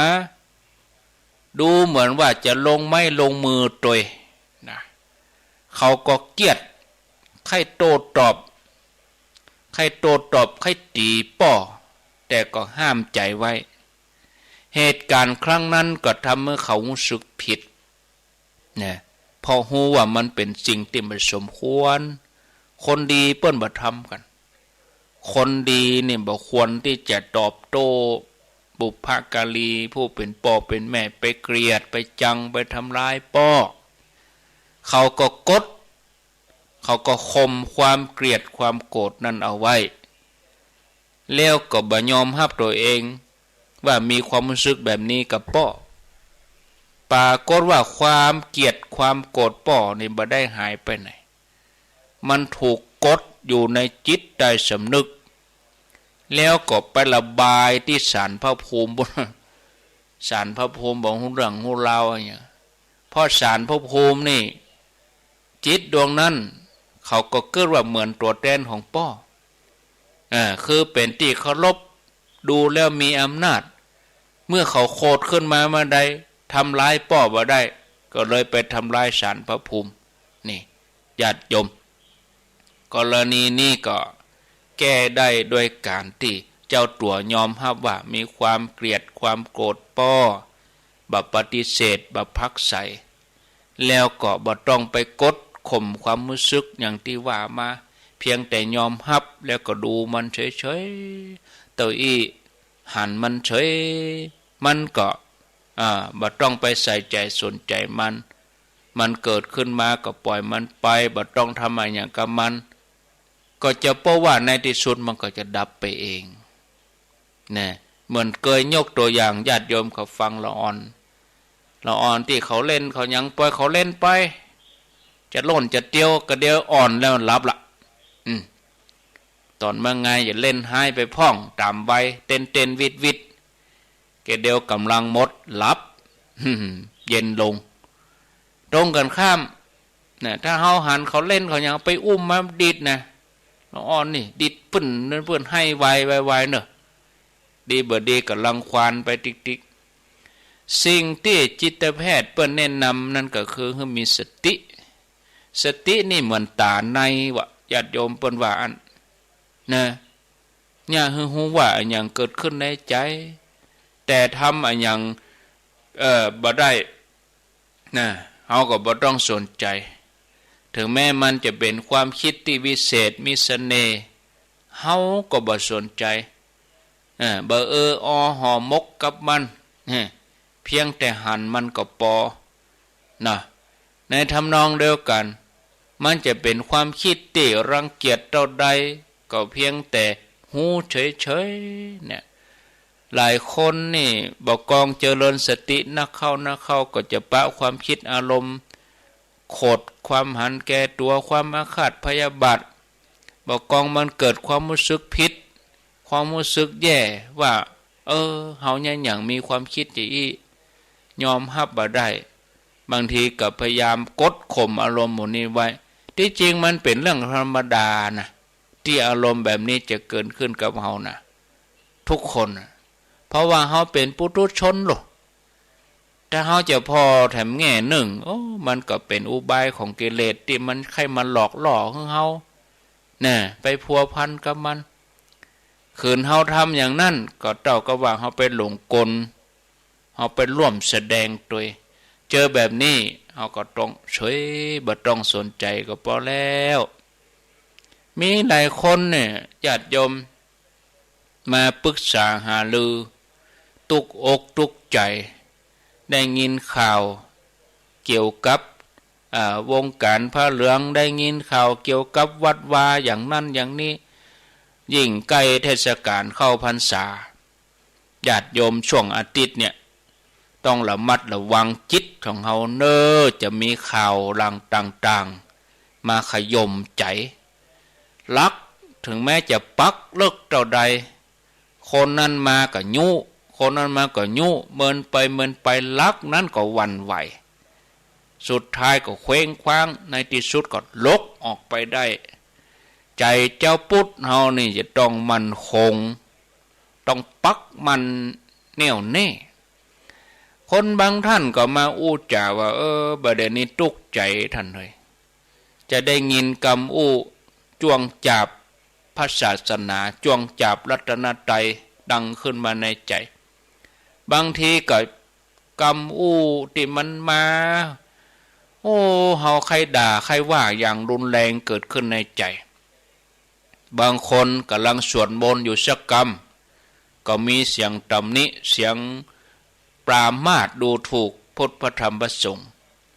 เขารู้สึกแย่กับตัวเก่าว่ายังมีความคิดอย่างนี้เฮาไปทำบุญแท้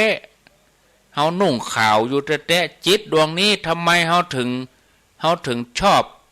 ปรามาสพระรัตนตรัยเฮายังถึงเอาพระพุทธพระธรรมพระสงฆ์มาเกือกกลัวเอามาทำให้ใจเฮาขุ่นมัวบางทีเฮากึดนะญาติโยมทั้งหลายจะไปทำบุญอยู่แท้ๆหรือทำบุญมาแล้วก็จริงแทนที่จะเอาสิ่งดีสิ่งงามทำให้จิตใจเบิกบาน ไปกึดอะยังหุพี่เบา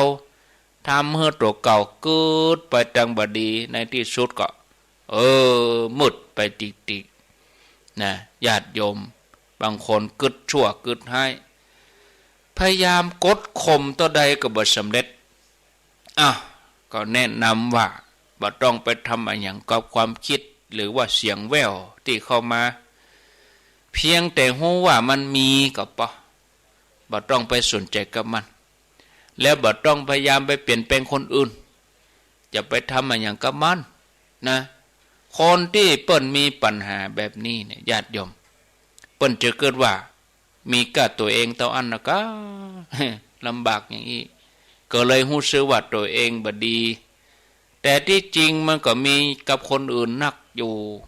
เพียงแต่เขาบักกล้าเล่าบักกล้าอู้ให้ไผฟังเพราะรู้สึกอับอายทีนี้ญาติโยมทั้งหลายคนก็บ่มีที่ระบายบ่มีที่ระบายบ่จ้างจะอู้ไผก็ไประบายลง Facebook ไประบายลงไลน์กลุ่มแล้วคนที่เปิ้นมาอ่าน Facebook ไปอ่านไลน์ของเฮาเปิ้นบ่ได้รู้เรื่องหยังกับเฮาดูเฮาอินดูเขากะที่เขามาเป็นเปื้อนเฮาเนี่ยเป็นเปื้อน Facebook เฮาเนี่ยเฮายังมาเอาอันหยังดีๆให้เขาได้อ่านเอาอันหยังบ่ฮู้ไประบายในหั่นจังคนนั้นจังคนนี้ไประบายหยังหั่นแค่ระบายก็ยังบ่ปิดห้องแล้วก็ว่าเฮาตัวเก่าในห้องหั่นสบายใจแล้วก็ค่อยออกห้องมาหาอีกญาติโยมนะควรจะเอาสิ่งดีๆเนาะหลายคนเขียนมากมายแสดงว่าเหตุการณ์แบบนี้ญาติโยมมันก็เป็นเรื่องพิสดาร ที่เกิดมาเป็นเรื่องที่เกิดขึ้นกับคนจำนวนนักนะโดยเฉพาะคนที่ติดดียิ่งอยากเป็นคนดีอยากทำตัวเรียบร้อยความคิดแบบนี้มันโผล่ออกมาจะว่าเป็นมารที่มาจวนนึงเฮาหลงทางก็ได้เป็นอุบายของมารที่บ่อยากจะให้เฮาเจริญก้าวหน้าในทางธรรมก็ได้หรืออาจจะเป็นเพราะมันติดอยู่หั่นญาติโยมมันบ่ขึ้นไปติดอยู่หั่นสิ่งที่เฮาจะต้องทำเวลามีกรณีอย่างอีกก็คือบ่ต้องแยะอะไรอย่างบ่ต้องทำอะไรอย่างกับความคิดนี้เลยปล่อยมันไปเฮาบ่โมโหโกธาบ่เกลียดบ่โกรธบ่รู้สึกผิดอะไรอย่างกับตัวเองเพียงแต่เฉยอุเบกขาการเวลาจะคลี่คลายเมื่อเฮาเฉยอุเบกขามันก็เลือนลางหายไปอันนี้เป็นอนุภาพของการวางเฉยนะอุเบกขาโดยที่บ่ต้องไปทำอะไรอย่างมันสามารถจัดการกับอารมณ์กับความคิดอันเป็นอกุศลได้ดีที่สุดเลยศรัทธาญาติโยมเนาะนี่ปล่อยวาง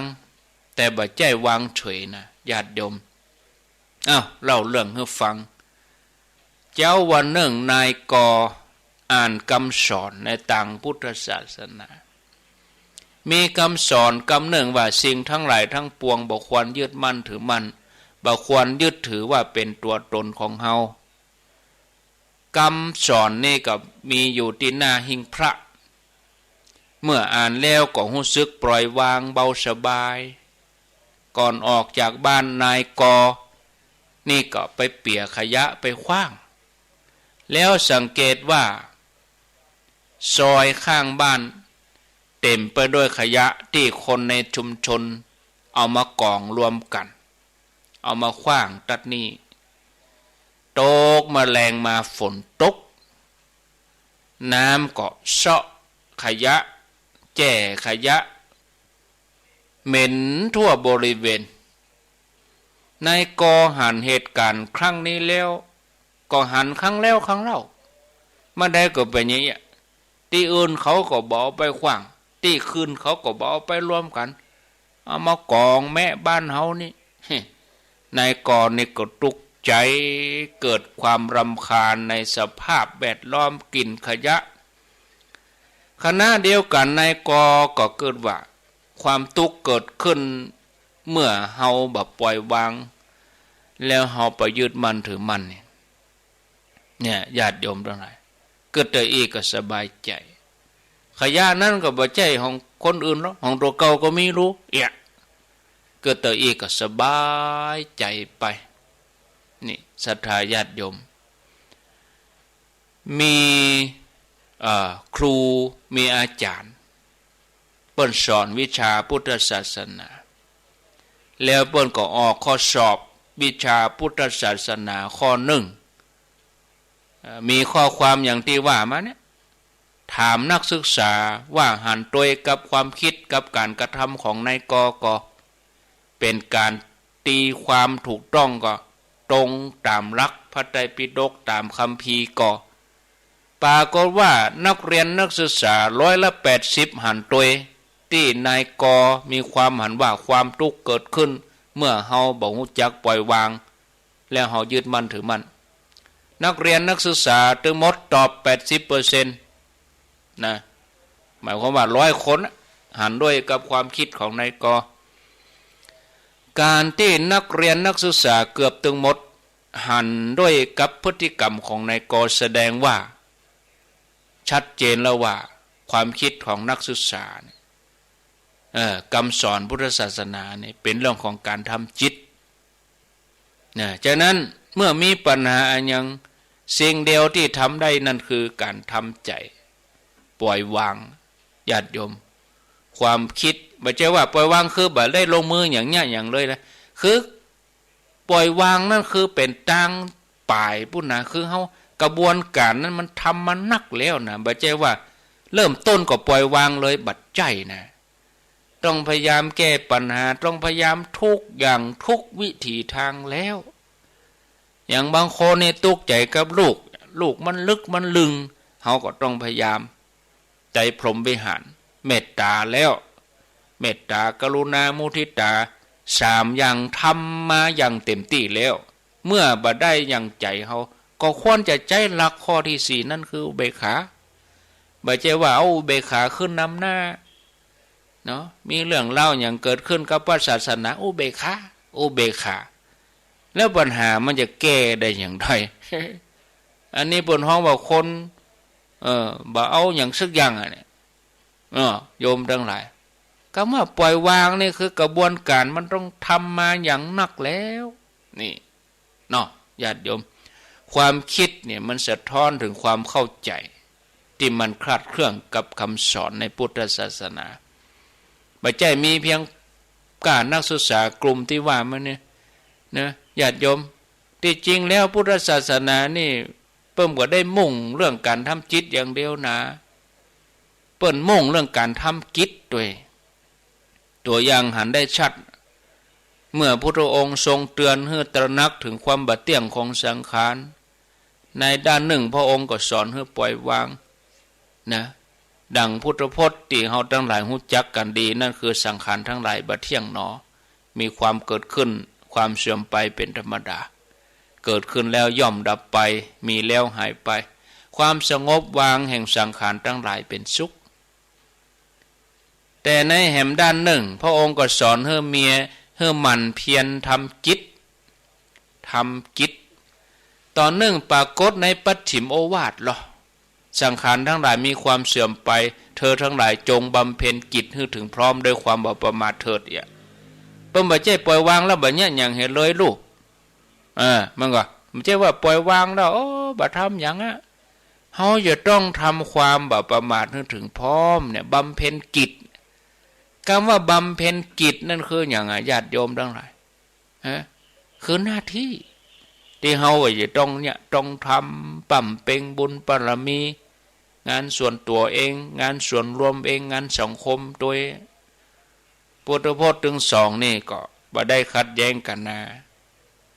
เปิ้นเน้นจริยธรรมคนละด้านซึ่งเฮาจะต้องปฏิบัติกู้กันคือเมื่อเฮาฮู้ว่าสักวันใดวันหนึ่งเฮาจะต้องจากโลกนี้ไปที่สุดมา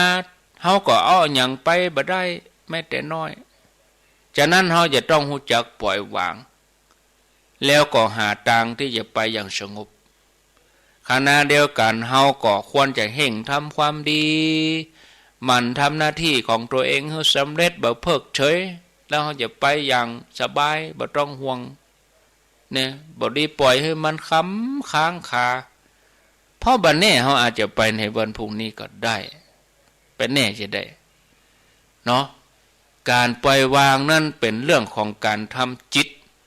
เพื่อเบิ่งให้ตุกใจแต่บ่ได้หมายความว่าบัดเนี้ยอันหยังเลยนะ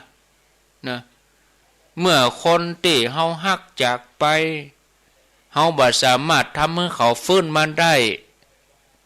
สิ่งที่เฮาควรจะทำอยู่ในปัจจุบันนี้คือการทำจิตทำใจของเฮาปล่อยวางตรงนั้นแต่ถ้าหากวันใดวันหนึ่งเฮาเกิดล้มป่วยนอกจากการทำจิตคือบ่บ่นบ่โวยวายบ่ตีโพยตีพายหากแต่ยอมรับสิ่งที่เกิดขึ้นแล้วก็พิจารณาว่าร่างกายนี้บ่ใช่ของเฮาควรจะทำจิตเพิ่มเติมนั่นคือเยียวยารักษาร่างกายหรือแม้แต่จะบ่ป่วยถ้าสุขภาพยังดีอยู่ด้านหนึ่งเฮาควรจะเผื่อใจไว้ว่ากูอย่างมันบ่เที่ยงมันพร้อมเปลี่ยนแปลงเฮาจะได้บ่ทุกข์เมื่อถึงเวลาเฮาจะต้องล้มป่วยเฮาก็พร้อมทีนี้เฮาก็ควรจะออกกำลังสม่ำเสมอกู้กันใส่ใจคุณภาพชีวิตใส่ใจอาหารการกินอันนี้เปิ้นรณรงค์กันเนี่ยงดเหล้าเข้าพรรษาเนี่ยคือการคุณภาพชีวิตเนี่ยญาติโยมเพื่อป้องกันเบิ่งเฮาได้ล้มป่วยลูกนะภัยที่ทำใจอย่างเดียวโดยที่บ่ทำกิจเลยย่อมห้องว่าเป็นผู้อยู่อย่างไร้ปัญญาเนาะญาติโยมมันก็แต้อยู่ในทางปรมัตถ์ร่างกายนิ่มใจของเฮามันก็แต้เป็นเพียงสิ่งที่เฮาหยิบยืมเปิ้นมาใจชั่วคราวตราบใดที่มันอยู่กับเฮานี่เฮาก็จะต้องดูแลรักษามันกาเฮาจะไปเอาหยังมาใส่ปากใส่ท้องที่มันจะบั่นทอนชีวิตเฮากาเฮาต้องฮักตัวเก่าเฮากาอันนี้ฮู้อันยังเบาฮู้แล้วก็เวลาใครได้อายุยืนเนี่ยใครได้สุขภาพดีอโลคยาปรมาลาภาเนี่ยแล้วเฮาก็พัฒนาอยู่ติ๊กๆแล้วเฮาบ่ทำเนี่ยเฮาก็มีหน้าที่ดูแลสังขารร่างกายตัวนี้ให้ดีที่สุดเหมือนกับโทรศัพท์ของเฮาเหมือนรถของเฮานี่ที่เฮาไปหยิบยืมจากคนอื่นมาแม้มันบ่ใช่ของเฮาแต่เฮาก็จะต้องดูแลรักษาให้ดีถ้าเฮาปล่อยปละละเลยเอาไปใจบ่บรรยะบรรยังบ่ไปดูแลญาติโยมทั้งหลายเฮาก็บ่ใช่หน้าที่นี่มันก็เกิดอย่างอันเนาะเฮาเกิดว่าเฮาไปยืมเพิ่นมาเฮาจะต้องดูแลอย่างเต็มที่เสมือนของเฮาเองเฮาต้องมีความรับผิดชอบแต่ถ้าเฮาไปยืมเพิ่นมาปล่อยปละละเลยแสดงว่าเฮาบ่มีความรับผิดชอบเปื้อนมันก็จะบ่ครบเฮาญาติโยมผู้คนมักเข้าใจว่าปล่อยวางหมายถึงวางเฉยหรือปล่อยปละละเลยอันนี้เป็นความเข้าใจที่ไม่ถูกต้องนะเกิดจากความสับสนระหว่างทำจิตกับทำกิจปล่อยวางนั่นเป็นเรื่องของการทำจิตมุ่งแก้ความทุกข์ทางใจแต่คนเฮานี่บ่ได้มีแต่ความทุกข์ทางใจคนเฮาก็ยังมีความทุกข์ทางกายอยู่ล้อตลอดจนเปิ้นปัญหาอื่นๆที่อยู่รอบตัวเฮานี่มันจะต้องอาศัยการทำจิตควบคู่กับการทำจิตยกตัวอย่างถ้ารถเฮาเสียหลังคาหัวเฮาก็จะต้องซ่อมบ่ใช่ว่าโอ้มันเป็นอนิจจัง ทำจิตของเฮานี่วางเฉยก็รถมันรู้เฮาจะไปเมาทำจิตว่าทุกสิ่งอย่างบ่ใช่ของเฮาโอ้อันนี้มันคนละเรื่องเข้าใจธรรมะพระพุทธเจ้าบ่ถูกเฮาจะต้องรักษาใจของเฮาบ่ให้ทุกข์อันเนี้ยทำจิตและทำจิตมันก็แต่ถ้ารถเฮาเสียหลังคาหัวแล้วเฮาบ่เนี่ยอย่างเลยทั้งที่เฮาจะต้องใจมันอยู่เฮาจะต้องอาศัยมันอยู่แล้วมันก็อยู่ในวิสัยที่จะซ่อมได้ อย่างนี้ห้องว่าวางเฉยปล่อยปละละเลยบ่ใจปล่อยวางนะญาติโยมมีเตื้อหนึ่งหลวงพ่อชาเปิ้นเดินผ่านกุฏิของพระลูกวัดเปิ้นสังเกตหันหลังคากุฏิแหว่งไปเพราะว่าฝนตกหนักแล้วก็กิ่งไม้แห้งมันอมน้ำแล้วมันก็ตกใส่หลังคาก็แตกผ้ารูปนั้นก็บ่ควรควายในการที่จะซ่อมแซมหลังคาปล่อยให้หลังคามันหัวน้ำก็ซึมลงไปไม้กาบไม้ก่อนก็พัวหมดนะหลวงพ่อชาก็ถามเหตุผลพระรูปนั้นว่าท่านทำไมบ่ซ่อมหลังคาพระรูปนั้นก็ตอบหลวงพ่อชาว่าผมกำลังฝึกสติเบอยึดมันถือมันครับผมปล่อยวางครับหลวงพ่อชาก็ตำหนิว่าอันนี้เป็นการทำโดยที่บ่ใจหัวสมองแทบบ่ต่างจากการวางเฉยของควายหลวงพ่อชาว่าอย่างนี้เลยนะญาติโยม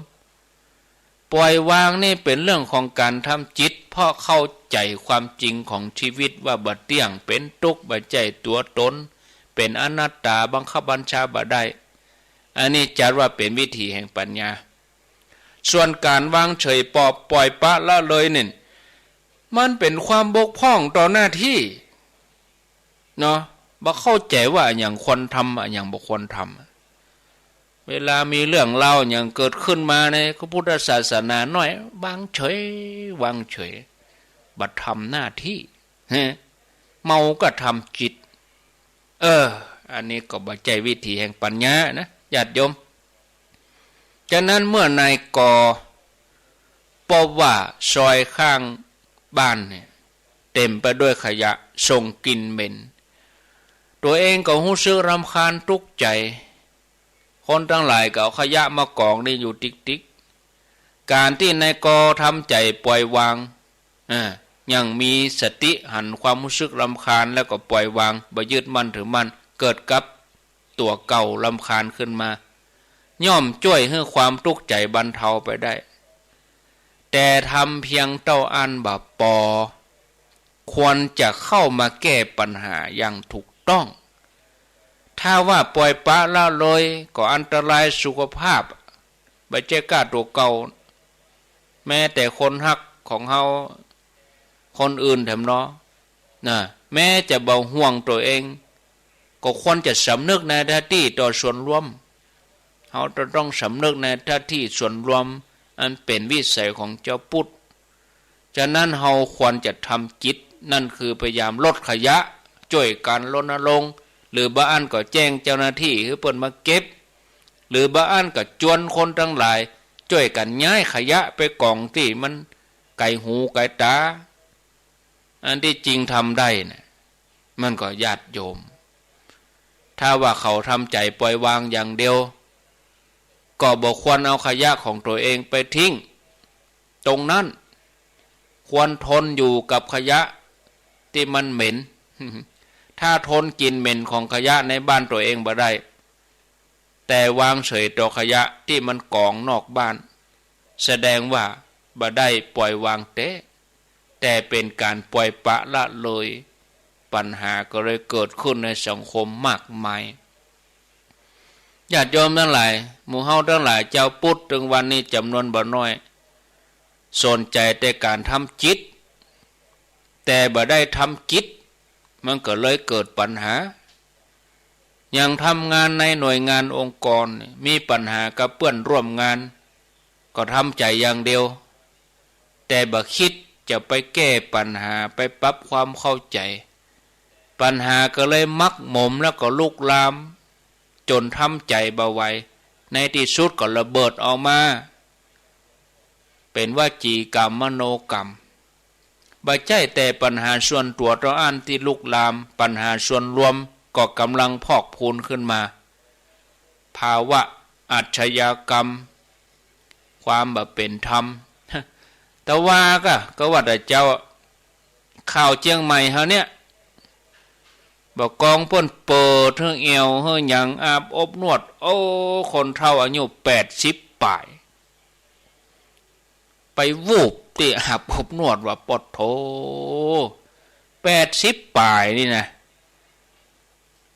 คนเฒ่าแล้วนะอายุ80ปลายนะ83ก็ถ้าปีนตัวเลขมอก38นี่ก็ยังแต่ก็ถึงบอกควรนี้ไปอะแต่อันนี้83อ่ะไปตายอ้องเห็นแล้วป้าแต่ญาติโยมทั้งหลายเนี่ยมันเกิดอะไรอย่างใดอาจจะบ่ได้ฟังธรรมะก็ฮะบ่ได้ฟังวิทยุกาคนเฒ่าหมู่นี่ไปหาพบนวดอายุ80ปลายไปตายงั้นเหี่ยว่านั่นญาติโยม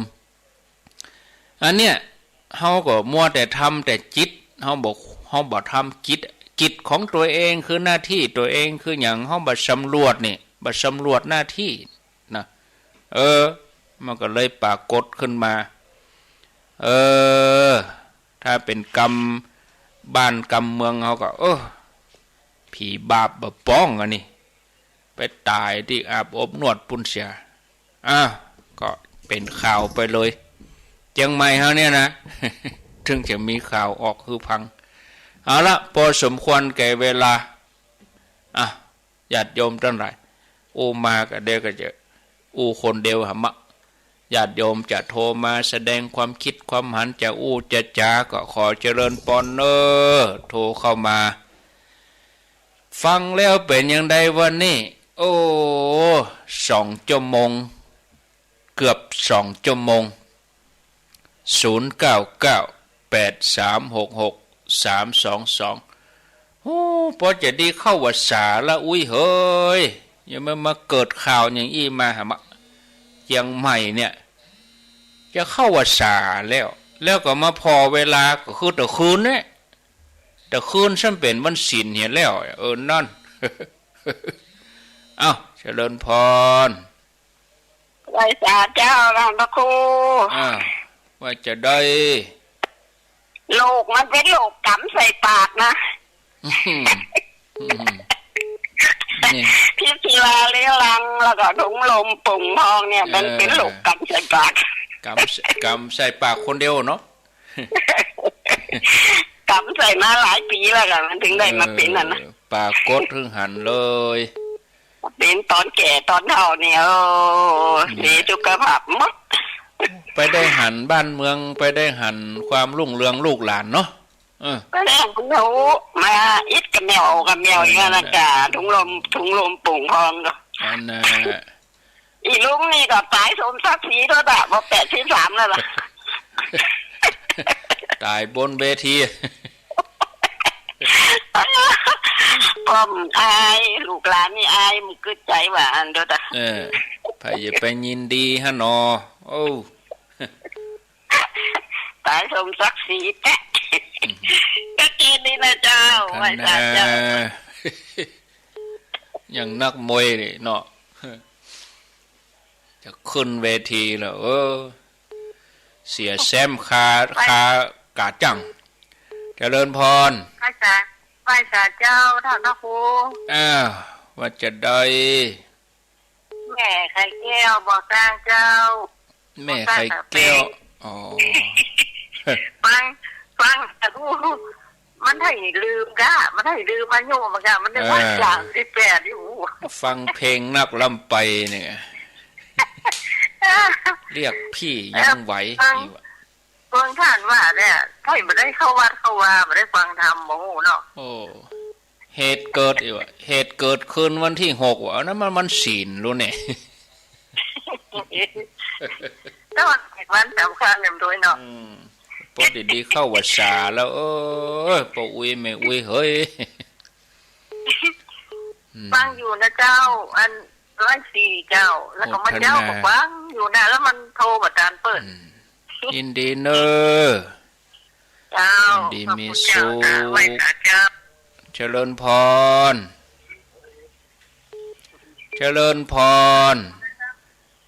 มาสักการเจ้าจากที่ไหน จากแม่แหลงอำเภอแม่อายเจ้าอ๋ออำเภอแม่อายเนาะมันซ้ำเท่าอ่ะท่านพระครูฮะมันซ้ำเท่ามันซ้ำเท่าอันนี้บ่ได้พอตัวเองบ่ได้พิจารณาตนเอง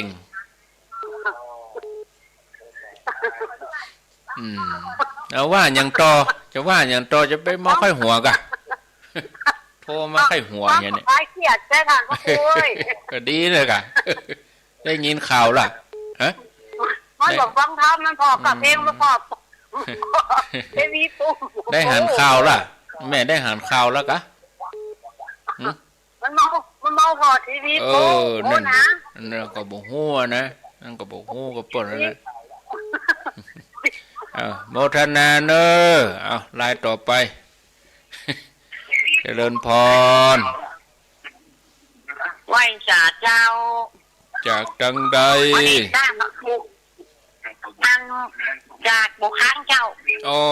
บวกก้างวันนี้ที่เหตุโมนเด็กแต่ที่เราตอนที่ไหนมาลุงได้ประกาศไว้แม่ได้หันข่าวล่ะฮะได้หันข่าวแล้วกะ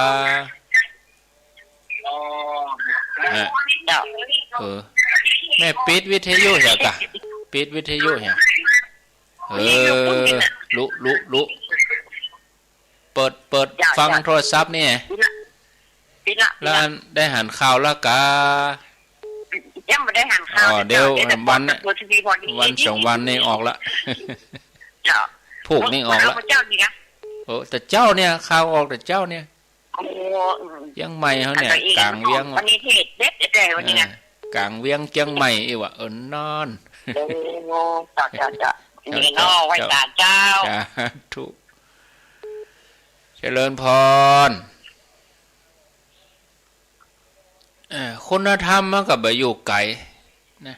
บางอย่างก็เหตุการณ์ปัจจุบันเนี่ยสอนเฮาทั้งหลายทุกคนเจริญพรนมัสการเจ้าพระอาจารย์จากที่ไหนก็เป็นแฟนมาเหมือนมันโทรบ่ได้เลยเจ้าแฟนรายการนี่ก็จะไปว่าแฟนบ่ได้ก็มันไปโทษแฟนนี่ยุ่งกะเป็นแฟนรายการนี่ก็ฮะอยู่ในเมืองเอาเมืองเชียงใหม่เจ้าโอ้ฟังชัดดีปึงใจวันนี้ช่างปึงใจขนาดเลยที่โอ้โหถึง2 ตอนนี่ก็ยังมาดีแต่ดีว่าแม่ก็จะรู้จะอู้อย่างใดแม่โทรนมัสการอาจารย์หนูจักกี่ครั้งวันนี้9 ครั้งหมดเด้อตั้งใจแต่รู้ตั้งใจแต่รู้วันเนี้ยโอ้ได้ละใจดีแล้วเนาะ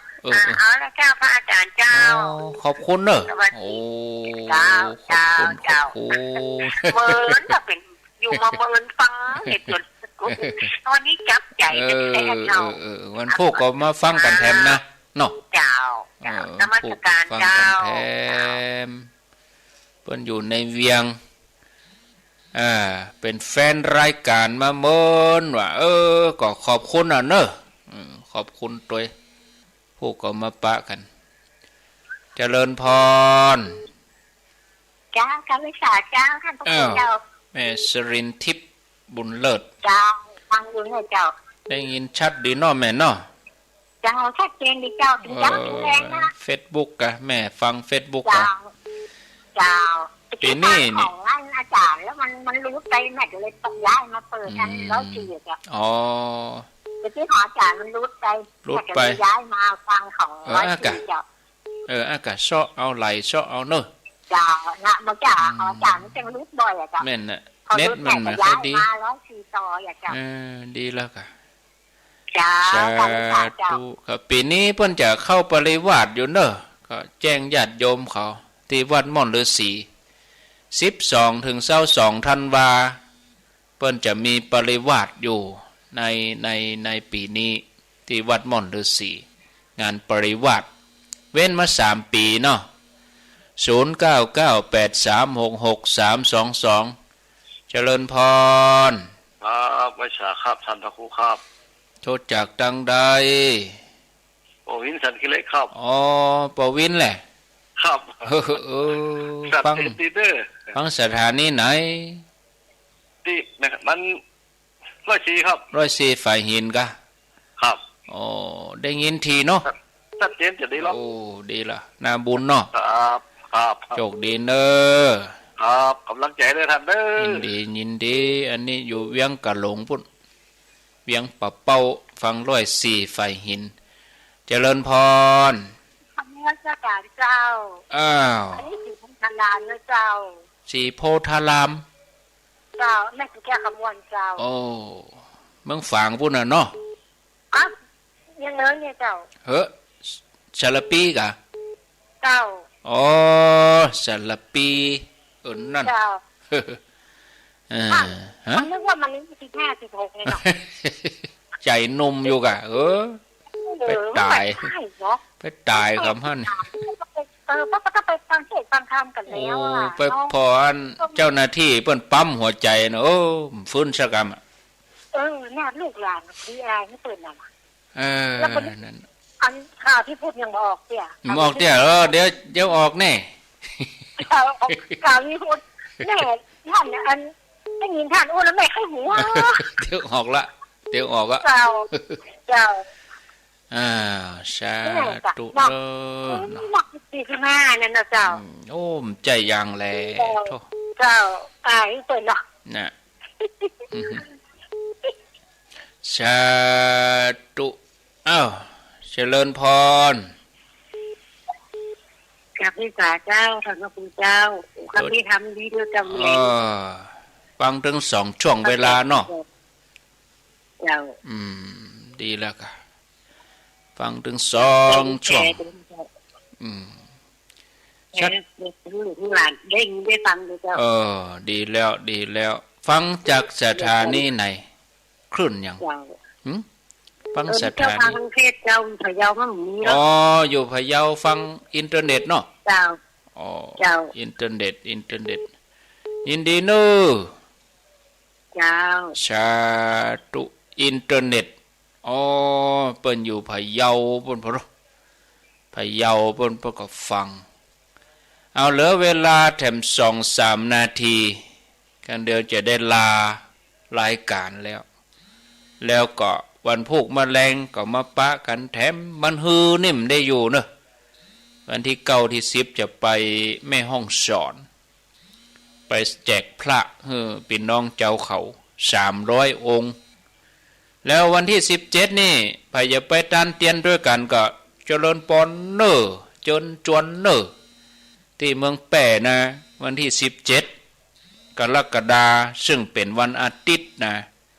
รวมตัวกันที่พระธาตุจ่อแฮเวลา9มา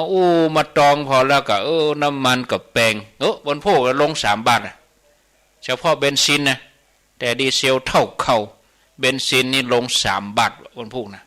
วันนี้ฟังเติมด้วยก็เติมวันพุกน้ำมันลดถึง3 บาทกันวันพุกนะเอาละพอเราบอกลาศรัทธาไปก่อนนอปากันทำไม